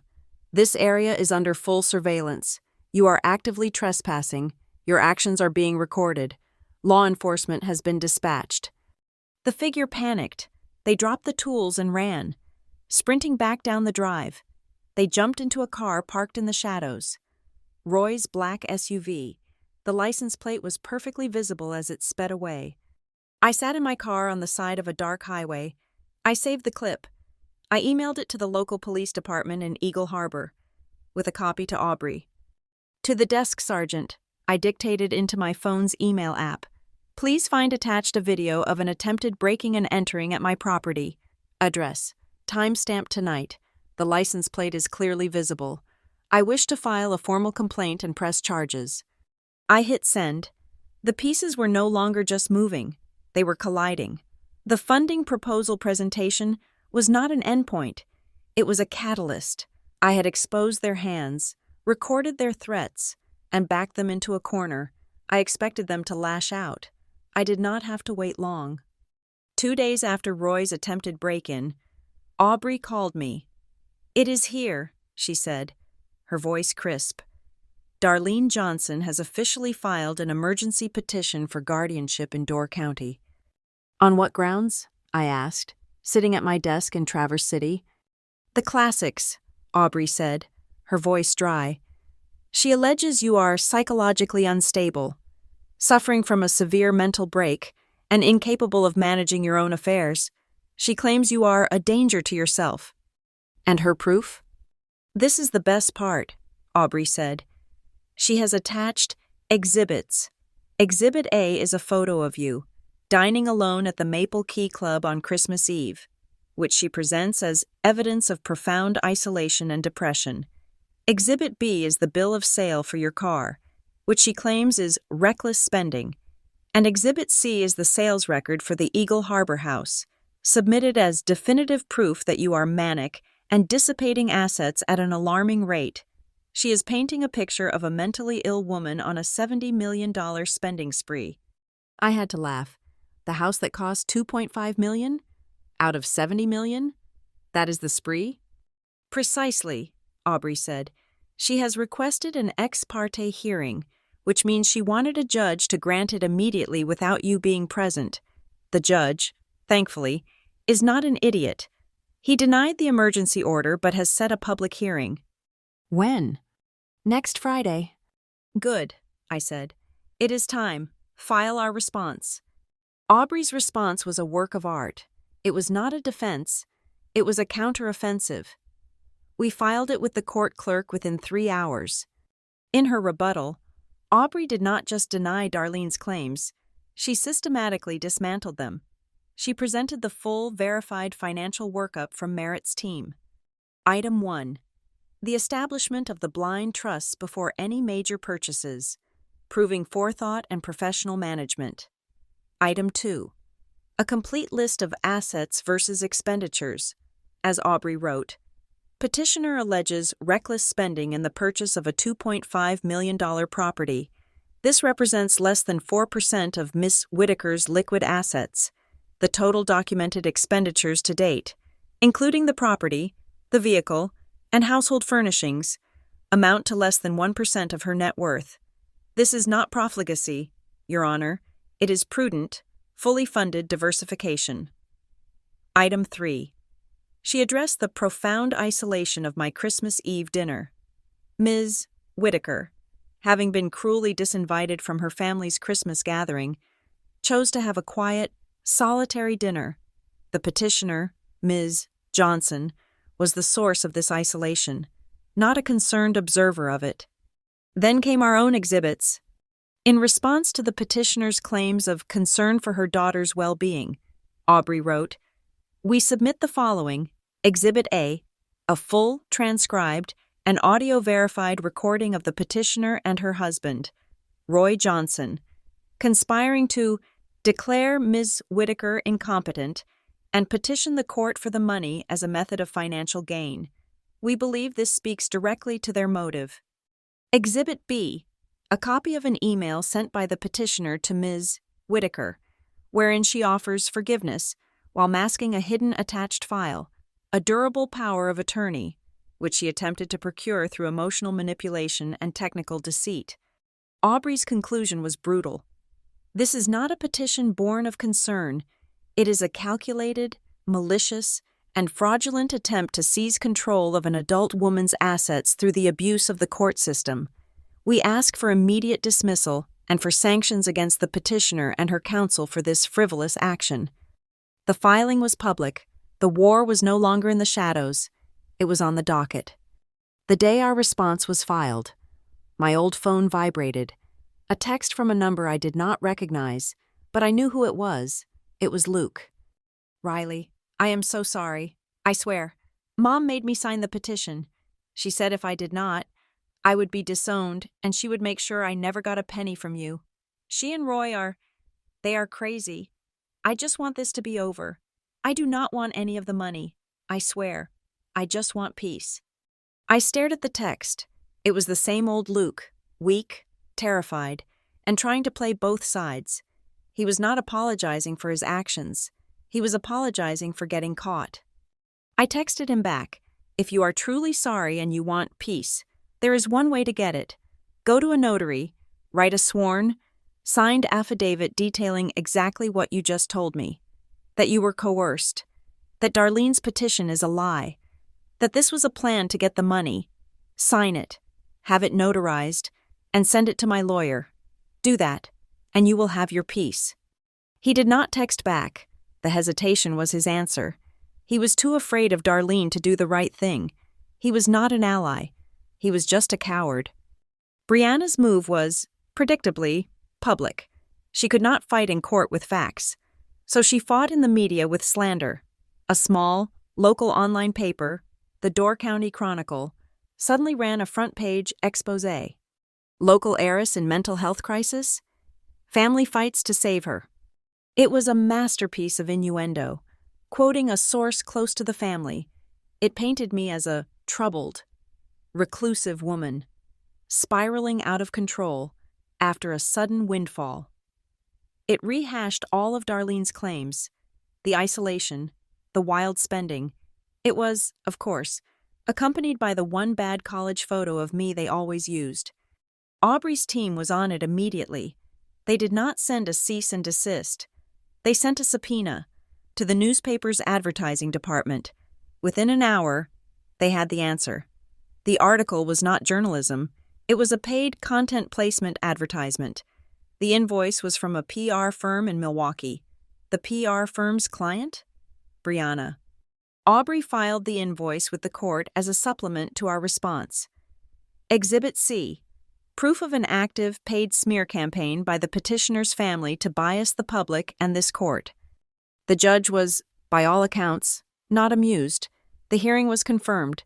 Door County Courthouse, next Friday, 10 a.m., public record. The night after the hearing was set, I had a video call with Merritt and Aubrey. "We are solid," Aubrey said. "We have the conspiracy on tape. We have the financial fraud. We have the PR smear. They have nothing but she spent money." "It is not enough," Merritt said, his face grim on the screen. "I do not just want to win, Riley. I want to end this. I want them to be so thoroughly, legally, and financially defeated that they never, ever bother you again. You win this. They will just sue you in civil court. They will contest the trusts. It will never end." "What do you mean?" I asked. "I mean," Merritt said, "you are playing defense, a brilliant defense, but you are not using your biggest weapon. It is time to use the reverse debt. It is time to show the court who really owes who." I felt a chill. The scholarship money, the $15,000. "You think it is time?" "It is time," he said. "The hearing is public. Darlene will be under oath. She will be forced to present her loving mother narrative. That is when Aubrey strikes." The plan was set. For the next week, I worked. I was not a victim waiting for a verdict. I was a strategist preparing for a launch. I put together the final file. It was a set of thick, leather-bound binders. I called it the Whitaker Ledger. Section 1. Financials. Merritt's full report. Every trust. Every transfer. Every receipt. Section 2. The conspiracy. Transcripts and audio files of the incompetence call, the POA email, the threats from Roy, the video of the attempted break-in. Section 3. The slander. Brianna's paid article, her social media posts, the transcripts from the funding meeting. Section 4.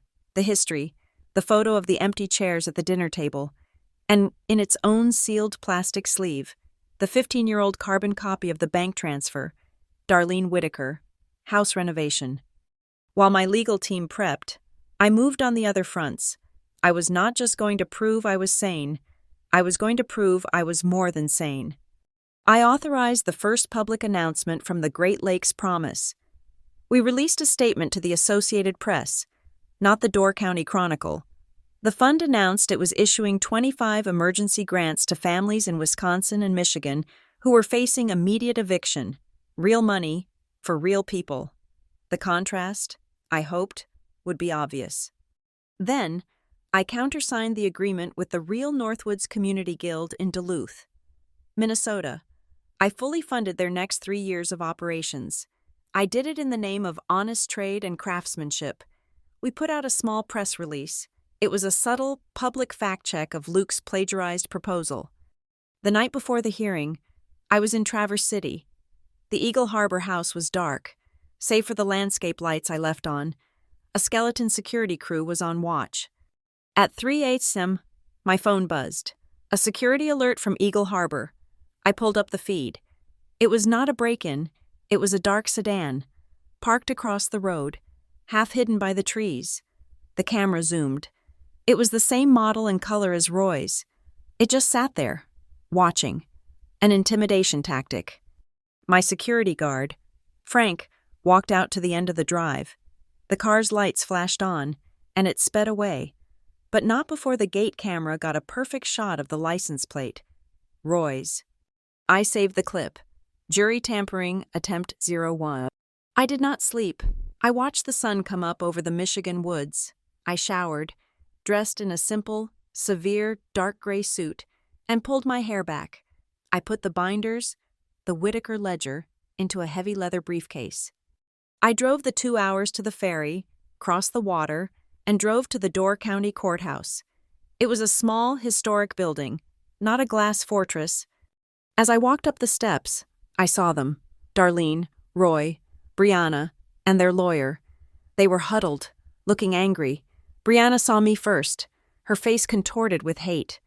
Darlene, seeing the cameras from the local news affiliates who had shown up, put on her mask of a concerned mother. She even tried to hold out her hand. I walked past them. I did not make eye contact. I pushed open the heavy oak doors of the courthouse, my briefcase in hand, and I walked inside, my footsteps echoing on the marble floor. I was not nervous. I was calm.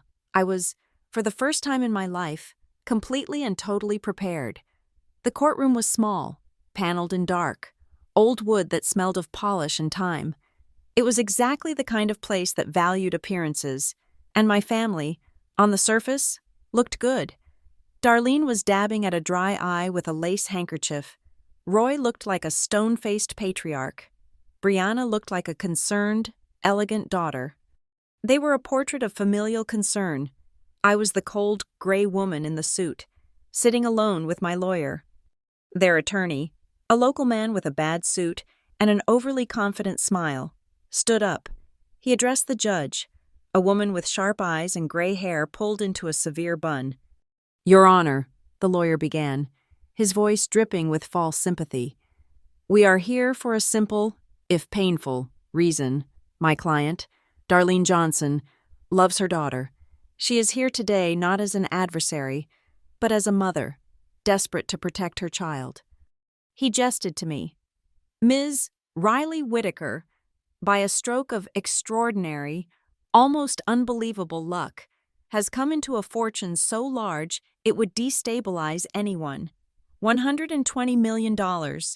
And as is so often the case, this shock to the system has triggered a profound psychological break." He walked the judge through their evidence, the solitary dinner, the reckless car, the manic house purchase. "My client and her family," he concluded, "have watched in terror as Ms. Whitaker isolates herself, spends with wild abandon, and refuses all contact. They are here to ask this court to step in, to appoint a temporary guardian, her own mother, to protect Ms. Whitaker from herself. Before this tragedy turns irreversible, they are here, out of love." The room was silent. Darlene produced a single, perfect tear. The judge looked at the lawyer, then at Aubrey. "Ms. Sloan, your response?" Aubrey stood. She was a column of steel. "Thank you, Your Honor. Love is a powerful word, but the evidence we will present today suggests a different motive, a motive that has nothing to do with protection and everything to do with extortion, conspiracy, and greed." The opposing lawyer sputtered, "Objection, that is inflammatory." "It is a summary of facts, counsel," Aubrey said, not looking at him. "Your Honor, the petitioner's entire case rests on the idea that my client is unstable. We would like to address that claim head-on, with the petitioner's own words." "What does that mean?" the judge asked. "Your Honor, we would like to play an audio recording, date-stamped and verified, taken from a phone call between my client and the petitioner's husband, Mr. Roy Johnson. We are submitting it as Exhibit A." The clerk took the file. The opposing lawyer was on his feet. "Your Honor, we have no knowledge of this. It is probably illegal." "It was recorded with the consent of one party, my client, in a one-party consent state. Counsel, it is perfectly legal," Aubrey said. "It is a recording of the moment my client was informed of her family's loving plan." The judge nodded. "Play it." The tinny sound of Roy's voice filled the courtroom. "Are you insane? You are giving our money to strangers?" Then, Darlene's shrieking in the background, "Tell her she is ungrateful." And finally, the quiet, damning whisper from Luke. "Just calm down. Declare her incompetent. We petition the court for the money." A wave of murmurs went through the small gallery. Darlene's face went white. Roy looked like he wanted to break the table.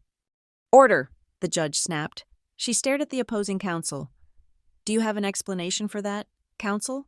It sounds a great deal like a premeditated plan to petition for the money." That was out of context," the lawyer stammered. "Then let us provide context," Aubrey said. Moving on. The petitioner claims reckless spending. We submit Exhibit B, a full, audited financial breakdown from a managing firm that has been in charge of Ms. Whitaker's assets since day one. As you can see, her expenditures, including the house, account for less than 4% of her holdings. The other 96% is secured in a diversified portfolio of trusts and low-risk bonds. It is, by any definition, the most prudent, stable, and responsible financial management one could imagine. She placed a binder in front of the judge. She has also, as Exhibit C shows, already endowed a charitable fund, the Great Lakes Promise, which has this week begun issuing grants to families facing eviction. This is not the act of an unstable, manic woman. This is the act of a responsible philanthropist. The judge was reading, her expression hardening. "But, Your Honor," Aubrey continued, her voice softening just a fraction, "this petition is not just frivolous, it is cruel. It is the final act in a long documented history of financial and emotional abuse."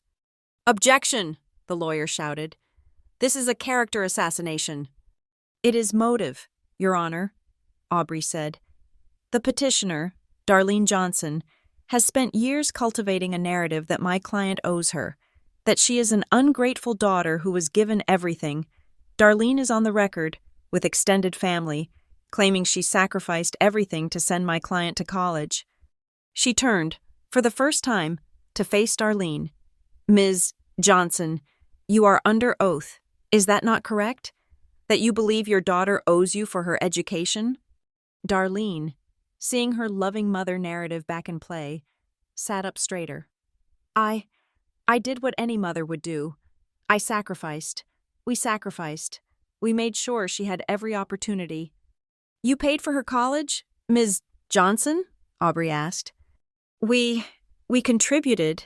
We made it possible," Darlene said, looking at the judge. "It was a great burden." "A great burden," Aubrey repeated.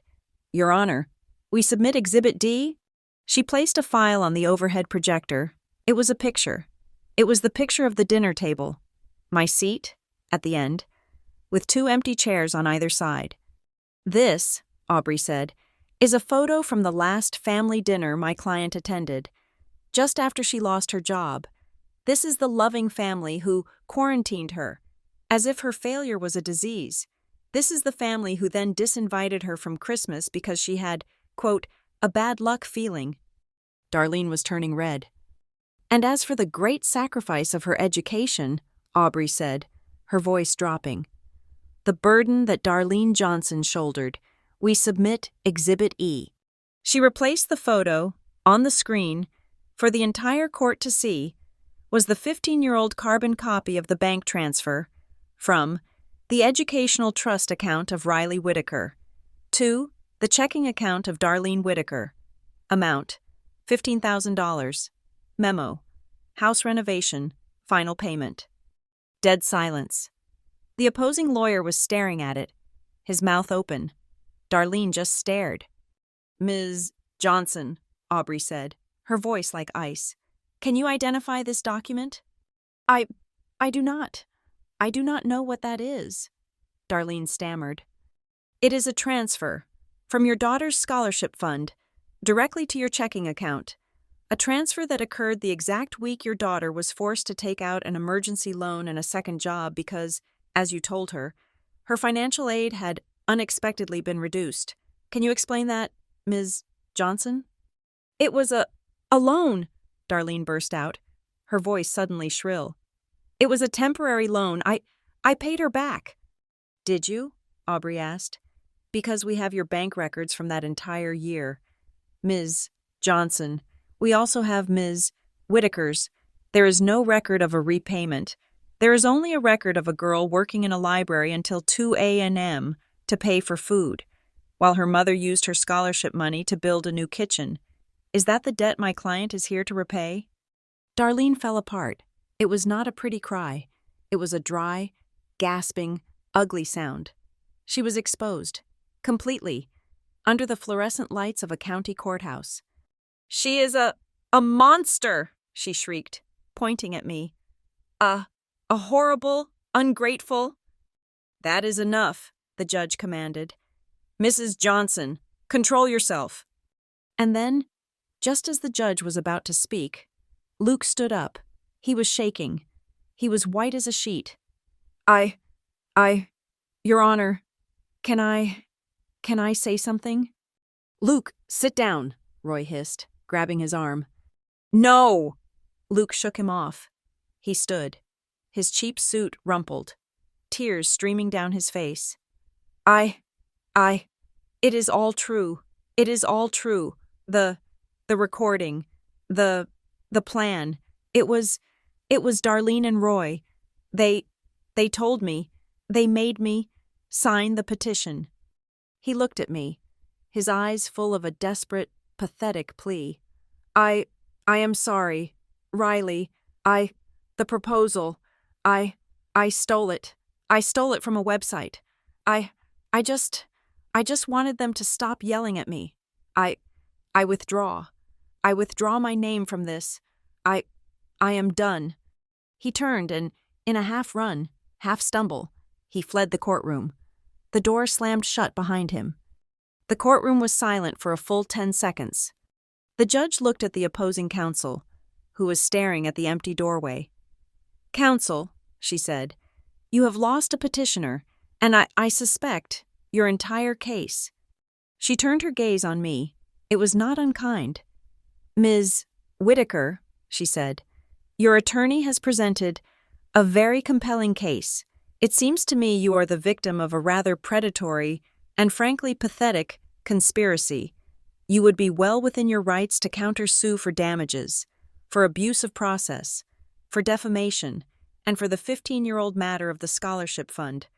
Is that your intention?" I stood up. I looked at Darlene, who was staring at her hands. I looked at Roy, who was bright red with rage. I looked at Brianna, who was staring at me with a look of pure, unadulterated hatred. "Not yet, Your Honor," I said, my voice clear. "As you have seen, this is my family. I believe, even now, that they still have a chance to do the right thing." The judge nodded slowly, a small smile playing on her lips. "I see. You are a more generous woman than I am, Ms. Whitaker." She turned to the petitioners. "The petition for guardianship is dismissed, with prejudice. It is baseless, it is frivolous, and it is offensive to this court." She looked at Darlene and Roy. "You have, in my opinion, abused the legal system in an attempt to perpetrate a fraud. I am issuing a formal warning. If you or your agents are ever brought before this court for harassing Ms. Whitaker again, I will not hesitate to issue the strongest possible sanctions and restraining orders. Do you understand me?" Darlene and Roy said nothing. Their lawyer, looking pale, said, "Yes, Your Honor, we understand." "Court is adjourned," the judge said. It was over. Aubrey and I packed our binders. The local news reporters rushed me as I walked out, but I just shook my head. "No comment," I said, walking past them. "Everything we have to say was in the public file." I saw them. The defeated family. Brianna was hissing at a shell-shocked Darlene. "How could you let this happen? You stupid old woman! You lost. You lost us everything." Roy was not with them. As I walked out the front doors, into the bright, cold sunshine, I saw him. He was being stopped on the courthouse steps by 2 local police officers. "Mr. Roy Johnson?" one officer was saying. "We would like to ask you a few questions about your vehicle, specifically its presence at a property on Eagle Harbor last night at 3 a.m. in relation to an intimidation complaint." Roy's head snapped toward me. His eyes, if looks could kill, I would have been dead. I kept walking. I got to my car, parked a block away. I was just about to open the door when I heard my name. "Riley." It was Jenny. She had flown in. She was standing there, wrapped in a scarf, her face red from the cold. She ran to me and pulled me into a hug. A real one that was not a transaction. "I sat in the back," she whispered, her voice thick. "I saw it all. Oh, Riley, your father. He would have been so proud." "Thank you for coming," I said, my throat suddenly tight. "Thank you for everything." "You won," she said, pulling back, her hands on my arms. "You won. You did it with the law. You did not have to yell. You did not have to cry. You just won." My phone buzzed. It was a text from Merritt. He had been getting live updates from Aubrey's assistant. "Congratulations on the win. A clean dismissal.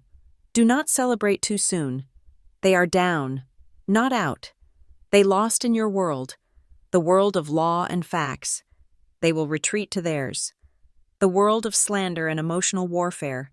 Be ready. They will come back another way." I put the phone away. He was right. But as I stood there, the cold wind blowing, a hug from the only family I had left, I did not feel afraid. "Let's get out of here," I said to Jenny. "I know a great place in Michigan." Merritt was right. The celebration lasted exactly the length of the drive from Door County back to Traverse City. Jenny stayed for the weekend, a warm, necessary presence in my new, real home, but as soon as she left, the next front opened. The court had failed them, so they turned to the court of public opinion.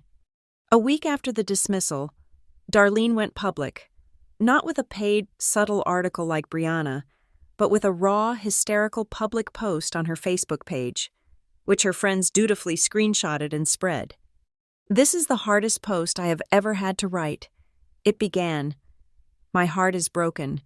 As many of you know, my daughter Riley came into money. We were so happy for her, but we were so afraid. The money. It has changed her. She has vanished. She has spent, oh God, she has spent almost all of it. The houses, the cars. We tried to step in. We tried to help her. We tried to get her help. She fought us. She had lawyers who painted us as monsters. We are not monsters. We are a family in pain. We have lost our daughter to this terrible sickness. She has wasted it all. We are appealing to the community to pray for her. We are crying out for help. Please, pray for Riley. We just want our daughter back." It was brilliant. She was not the greedy woman exposed in court. She was the long-suffering, prayerful mother. The comments were a deluge of sympathy and pity. I sat at my desk and read it, a cup of tea in my hand. I felt nothing. It was just a move on the board. I did not respond. I did not need to. I made 2 calls. The next day, the Milwaukee Journal-Sentinel and the Detroit Free Press ran a small, quiet story, originating from the Associated Press. The Great Lakes Promise, a new anonymous philanthropic fund, announces expanded operations. The fund, which issued 25 emergency housing grants last week, today announced 40 new vocational scholarships for displaced workers in the Great Lakes region. "We believe in investing in people, not in property," said a fund spokesperson. Darlene was appealing to the community for help. I was actually helping the community. Brianna, however, was not interested in public relations. She was desperate. Her PR smear had failed. Her attempt to back Darlene's play had failed. And, as I knew from my research, her own financial situation was dire. She needed cash, and the court had just told her she was not getting any. She escalated. She did not just go outside the law, she shattered it. It happened on a Tuesday night. I was in Michigan, 200 miles away. The Eagle Harbor house was dark, an empty stage, but the security system was very, very active. At 2:17 a.m., my phone lit up, a silent, high-priority alert. Sensors breached. Office, ground floor. I pulled up the live feed. 2 figures, dressed in black, wearing ski masks and carrying flashlights. They had bypassed the gate, likely climbed over, and forced a secondary window. They were professionals, or at least, they were not Roy. I watched, my heart pounding, but not with fear, with anticipation. The cameras, silent and in full night vision, tracked them. They moved quickly, ignoring the art, ignoring the furniture. They knew exactly where they were going. They went straight to the basement office. "They are looking for documents," I whispered. Brianna must have convinced them I had a safe full of bearer bonds, or cash, or a secret will. I watched them sweep the office. One of them found the vault. It was a small, 2-foot by 2-foot fireproof safe set into the wall. It was the decoy safe. They set to work. It took them almost 10 minutes. They used a crowbar and a drill. Finally, the door popped open. They shined their flashlights inside. I zoomed in with the office camera. They paused. One of them reached in and pulled out the contents. It was not cash. It was not jewelry. It was a single stack of paper, bound with a clip. On top was the $0 behavioral contract I had drafted for the family. The other intruder reached in. He pulled out the only other item, a single, Laminated sheet of paper. The camera was clear enough to read the large block letters I had printed on it. You are being filmed. Every angle is covered. The police were dispatched 7 minutes ago. They are now at the gate. Thank you for your cooperation. I watched their body language change from theft to pure panic. One of them threw the papers. They ran. But it was too late. I switched to the exterior cameras. 2 Door County Sheriff's cars were already rolling up the driveway, lights flashing, no sirens. My security team had made the call the second the sensor was tripped. They caught one of them on the lawn. The other one made it to the trees. But a K-9 unit, which I had also pre-approved, found him 20 minutes later. I watched the entire thing from the comfort of my sofa in Michigan. The next morning, I spoke with the detective on the case. Ms. Whitaker, this is quite a setup you have here. I value my privacy. Detective, I said. Well, one of them is talking. A lot. Says his name does not matter. He says he was hired, not to steal anything, but to retrieve old family papers. Says he was hired by a woman named Brianna. My sister, I said. That is complicated, the detective said. Yes, it is, I agreed. Detective, I am torn. This is my family. I do not want to be rash. What are you saying, ma'am? I am saying, please get a full, written, signed confession from him, get every detail, document the entire chain of command, but do not charge my sister, not yet. I want the police report. I want the file complete, but I want it held in abeyance, pending further family discussions. You want to hold it over her head, the detective said. He was not stupid. I want to give her a chance to do the right thing, I corrected him, using my new favorite phrase. Yes, ma'am. We will hold the file as pending, but we are charging these 2 with breaking and entering. That is fine, I said. Thank you, detective. I hung up. I now had a felony, a get-out-of-jail-free card, only in reverse. The break-in was the final piece of evidence I needed. This is no longer a family dispute, Riley, Merritt said over a secure call. This is organized crime. You have an extortion attempt, conspiracy to commit fraud, and now, a felony-level burglary by proxy. We are moving to the final phase. He completed the asset transfer.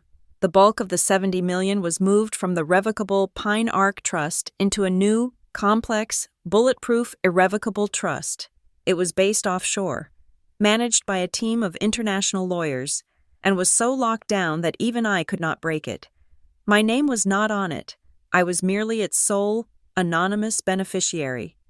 The next day, a for sale sign went up at the Eagle Harbor house.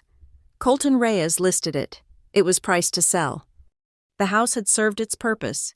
It was the stage, the trap, the vault. Now, it was just a $2.5 million liability. My presence in Wisconsin was officially over. I changed my new phone number. I had the mail service forward to a new box in Michigan. I was, in every legal and practical sense, a ghost. While the house was in escrow, a package arrived at my new P.O. box. It was thick. It was not a legal threat. It was a handwritten letter, on cheap notebook paper. It was from Luke. Riley, I am not writing this to ask for money.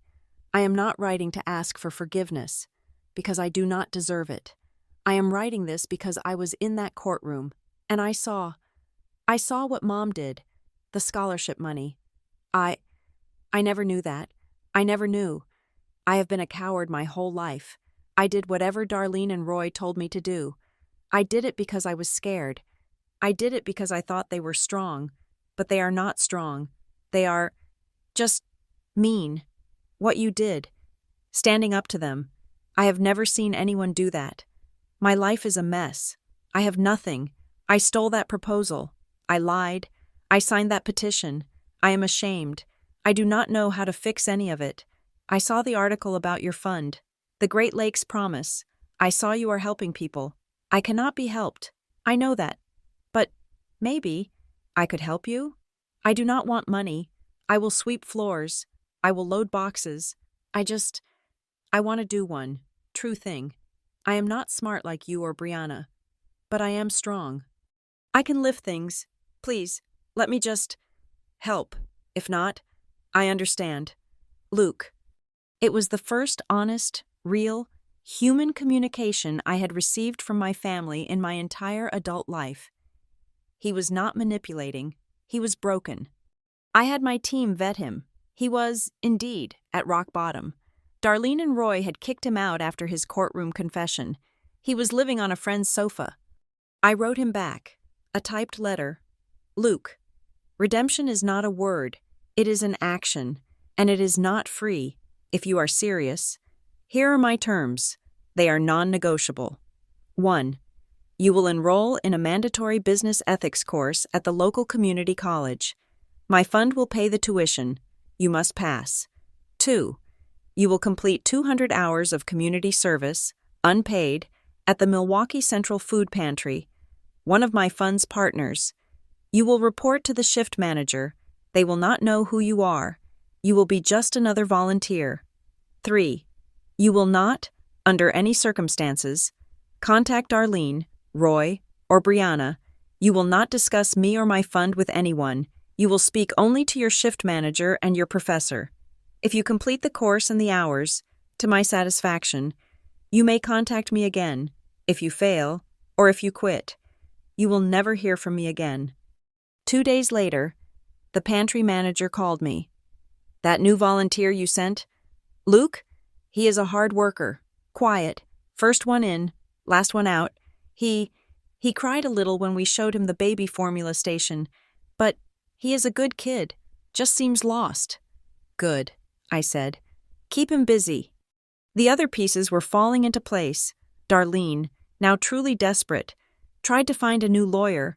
She tried to sue me for emotional distress from the trial. Aubrey got a call from a high-priced Milwaukee attorney. Ms. Sloan? I am calling regarding a potential new client. Darlene Johnson. She is alleging. Aubrey laughed. Are you? Excellent. I will have my clerk email you. The Whitaker ledger, including the deposition from her son, the video of her husband's attempted B&E, and the confession from the burglar her daughter hired. Oh, and the receipt for the $15,000 she stole. Let me know if you still want to take the case. The lawyer called back an hour later. We will not be representing Ms. Johnson. At the same time, Brianna got a knock on her door. It was a process server. Sarah Jenkins, her old partner, backed by the anonymous legal aid I had funded, was suing her. Civil court, fraud, breach of fiduciary duty, and punitive damages. With Brianna's failed spa proposal, and now the felony-level burglary charge hanging over her head, she was not just unfundable, she was toxic. All of them were cornered. Roy had a criminal charge pending. Brianna had a civil suit and a felony charge pending. Luke was, for the first time, not on their side. And Darlene was alone. Her money was gone. Her reputation was in tatters. Her children were either gone or disgraced. She did the only thing she knew how to do. She fell back on the one tool that had always worked for her. She demanded one last family meeting, a reconciliation. She sent the message to my old email address. Riley, I do not care about the money. This has torn us apart. I am your mother. I am begging you. Let us end this. One last meeting, just us. To heal. I looked at the message. Heal. I knew what she meant. She meant one last chance to get the money. I wrote back. One meeting. Where? She replied, her speed betraying her desperation. The house. The Eagle Harbor house. It is neutral ground. I smiled. She did not know it was sold. She thought it was still mine. Still the prize. Perfect. This Sunday. Noon. I agreed. The stage was set for the final performance. The Eagle Harbor house was cold. The furniture was still there. But the heat was on low. And the air was dead and sterile. It was a stage that had been set for its final performance. I arrived first. Not from the guest room, but from my real home, 200 miles away. Aubrey, Merritt, and Jenny arrived together, my team, my lawyer, my financial advisor, my aunt. The new owners had been gracious enough to allow us access for this final family matter, as I had explained it to their agent, in exchange for a credit at closing. The cameras were on, not just my internal, hidden system, but the ones I had hired for the funding meeting. They were set up in the great room, in plain sight. This was not a secret. This was a deposition. At noon, the gate bell rang. I watched on the monitor, Darlene, Roy, and Brianna. They looked triumphant. They looked like they were arriving for a surrender. My surrender. A moment later, a second car, Luke's old sedan. He parked separately, away from them. He was not with them. He was just here. I buzzed them all in. Darlene, Roy, and Brianna came in as a unit. Luke shuffled in behind them, his eyes on the floor. He saw Jenny, and his face crumpled for a second, but he said nothing. "Riley," Darlene said. Her voice was not warm. It was the voice of a CEO opening a board meeting she knew she would win. "This is a good step. A good first step." "Sit down," I said, gesturing to the massive dining table. They sat. My team and I sat opposite them. The cameras were humming. "What is this?" Brianna snapped, gesturing at Aubrey and Merritt. "Are they here to what? Audit our feelings?" "They are here as witnesses," I said. "Darlene, you called this meeting. You called it a reconciliation. You have the floor." Darlene took a deep breath, placed her hands on the table, and gave her ultimatum. "We are willing, I am willing, to forgive everything. The trial, the humiliation, the things you said, all of it. We can put it behind us. We can be a family again." "And what does this forgiveness cost?" Merritt asked, his voice like gravel. "It is not a cost," Darlene said, her eyes flashing. "It is a foundation. For trust. A family fund. $5 million. I will manage it. For emergencies. For everyone. That, in exchange for my full and total forgiveness. We sign a paper, all of us, and this nightmare, is over." I let the silence hang. I looked at Roy, who was nodding. I looked at Brianna, who was staring at me, her eyes saying, "Take the deal, you idiot." I nodded slowly. "Thank you. Darlene, that is very clear." I reached into my briefcase. I pulled out 3 thick cream-colored envelopes, identical to the ones from the last meeting. I placed them on the table. "You have presented one path forward," I said. "I have 3. I slid the first one, labeled 1, to the center of the table. Envelope 1. Conditional, audited support. Any of you who wish to be considered for financial aid from my fund may sign this. It is a contract. It stipulates that you will be treated as any other stranger applying for a grant. You will submit to a full financial audit, a credit check, and a background check. Any funds dispersed will be managed by a third party, and you will have to sign a behavioral compact agreeing to no contact, no slander, and no harassment. If you violate it, all support ceases." Brianna laughed, a sharp, ugly sound. "A stranger? You want to treat us like strangers?" "Yes," I said. "That is insane," she shouted, standing up. "Why would family need an audit? Families don't need contracts. Family does not need a contract. This is diseased." She grabbed the envelope and threw it, just as she had before. "We are your family." "Family is not exempt from the law," I said, my voice quiet, but it cut through her shouting. "Family is not an exemption from the law." What did you say?" Roy muttered. I repeated, "Family is not an exemption from the law." I looked past her. Envelope 2. I slid the second envelope forward. "The amnesty. This is a letter of full, mutual release. It states that you acknowledge your actions. The conspiracy, the slander, the attempted theft were wrong. You commit, in writing, to never contacting me, my fund, or any of my associates again. You will not speak my name in public. You will not come near my property. You will cease all actions. In exchange, I will not pursue criminal or civil charges. The file I have on you, the felony burglary, the conspiracy, will be sealed. We walk away. We are done. No money changes hands. You get your freedom, and I get my peace. I looked at Darlene. Envelope 3. I tapped the final, thickest envelope. This is not an offer. This is the alternative. This is the no pile. This is the complete Whitaker ledger. It contains the notarized confession from the man Brianna hired. It contains the video of Roy's 3 a.m. intimidation. It contains the audio of the conspiracy. It contains the email of the power of attorney. It contains the civil suit for the $15,000 in stolen scholarship funds, plus 15 years of interest. This envelope goes to the district attorney, the IRS, and the civil court clerk. This is the one where I do not walk away. This is the one where I burn it all to the ground. The room was stone silent. Darlene was staring at the 3 envelopes, her face pale. And then Luke, who had been sitting by the wall, silent, stood up. Brianna and Roy did not even look at him. He walked to the table. He did not look at envelope 1, the money. He did not look at envelope 3, the war. He picked up envelope 2, the amnesty. His hands were shaking.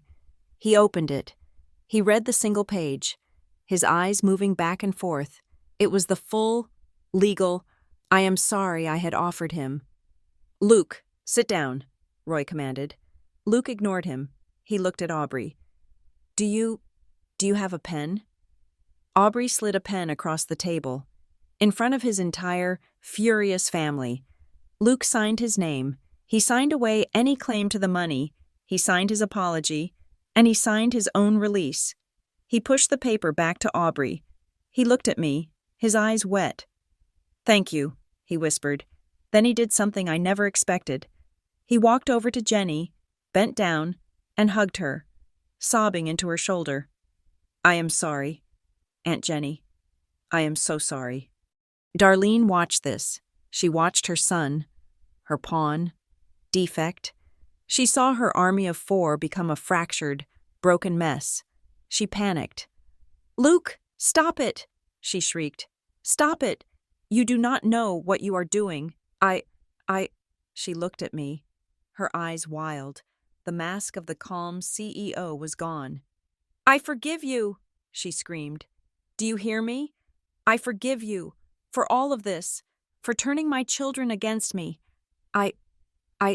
That money, that $15,000, I needed that. I used it to fix the house, a house you lived in. It was necessary. The admission hung in the air, cold and final. Aubrey, who had been sitting silently, placed a small digital recorder on the table and pressed a button. Thank you, Darlene, Aubrey said. That verbal admission has been recorded and witnessed. Darlene's hands flew to her mouth. She had done it. She had finally, truly trapped herself. Roy, seeing his wife implode, tried to pivot. He stood, puffing his chest. Now, you see here, he boomed, trying to find his patriarch voice. This is all just emotion. We are a family. We are concerned. I have been concerned. That is why I have been checking. I have been. Checking? I asked. Is that what you call it?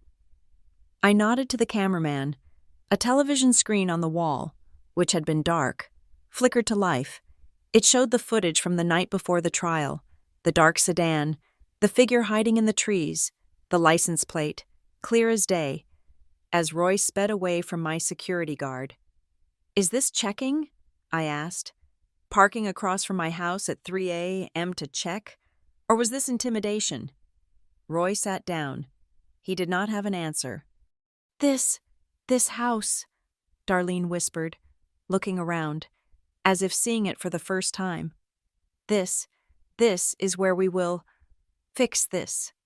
This house? I said. I stood up. This house is not mine.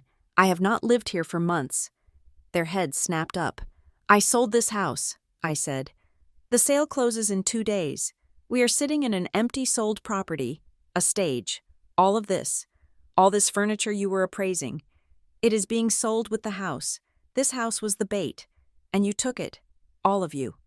I walked to the end of the table. You have no more leverage. You cannot knock on my door, because you do not know where I live. You cannot petition the court, because you are a documented fraud. You cannot smear me, because you will be sued. You cannot hire criminals, because you will be arrested. I looked at Darlene and Brianna. Roy was already defeated. Here is my final decision. The family fund is denied. It will never exist. My fund, the Great Lakes Promise, will continue to give scholarships and grants. If Luke's children, or even your children, Brianna, want to apply, they will be judged on their merits, like any other stranger. And for you two, I said, I am giving you 72 hours. You can sign envelope 2, just as Luke did. You can apologize, you can walk away, and you can be free. Or, in 72 hours, if I do not have your signatures, envelope 3 is activated. Brianna stood up, her chair scraping. You will not. You cannot. I can, and I will, I said. She looked at me, and I saw, for the first time, not anger, but terror. She knew she was beaten. She knew about the burglary. She turned, and without a word, she fled. She ran out of the house, out of my life. Darlene was left. She was staring at the 2 remaining envelopes, amnesty or war. She looked at me, her face a ruin of makeup and rage. You were always a cold, ungrateful child, she whispered. She put her trembling hand out. She touched envelope 2, the amnesty. She could have taken it. She could have been free. Instead, her fingers curled. She grabbed the paper, and with a low, guttural sound, she tore it in half. Then she tore it again. She stood up. You will not get the best of me, she said. She walked out of the room, her head held high, a queen with no kingdom. The room was silent. There was only me, my team, and Luke, who was still crying by the window. I looked at Aubrey. It is done, Aubrey nodded. She picked up her phone.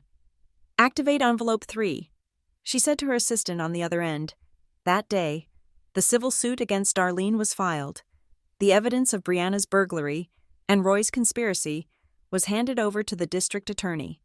The protective orders were filed. It was over. I drove back to Traverse City with Jenny. We walked along the shore of my new, quiet bay. The water was calm. My phone vibrated. I thought it would be Aubrey, with an update, but it was not. It was a picture message from a number I did not recognize. It was Luke. He was wearing a hairnet and an apron, standing in a brightly lit food pantry. He was smiling, a real, tired, genuine smile. He was holding up a pallet of canned goods. I smiled. I put my phone back in my pocket. The old door was closed, padlocked, and sealed, and I had, finally, opened the right one. My name is Riley Whitaker. I hid $120 million so I would not have to hide myself. When they came for the house, I let them find out I had moved long ago, into a place called Freedom. Thank you so much for listening to my story. I am so curious to know where you are listening from. So please let me know in the comments below and share your own thoughts. If you enjoyed this, I would be so grateful if you would subscribe to Lila Revenge Stories, like this video, and give us a little extra support by hitting that hype button so more people can hear this story.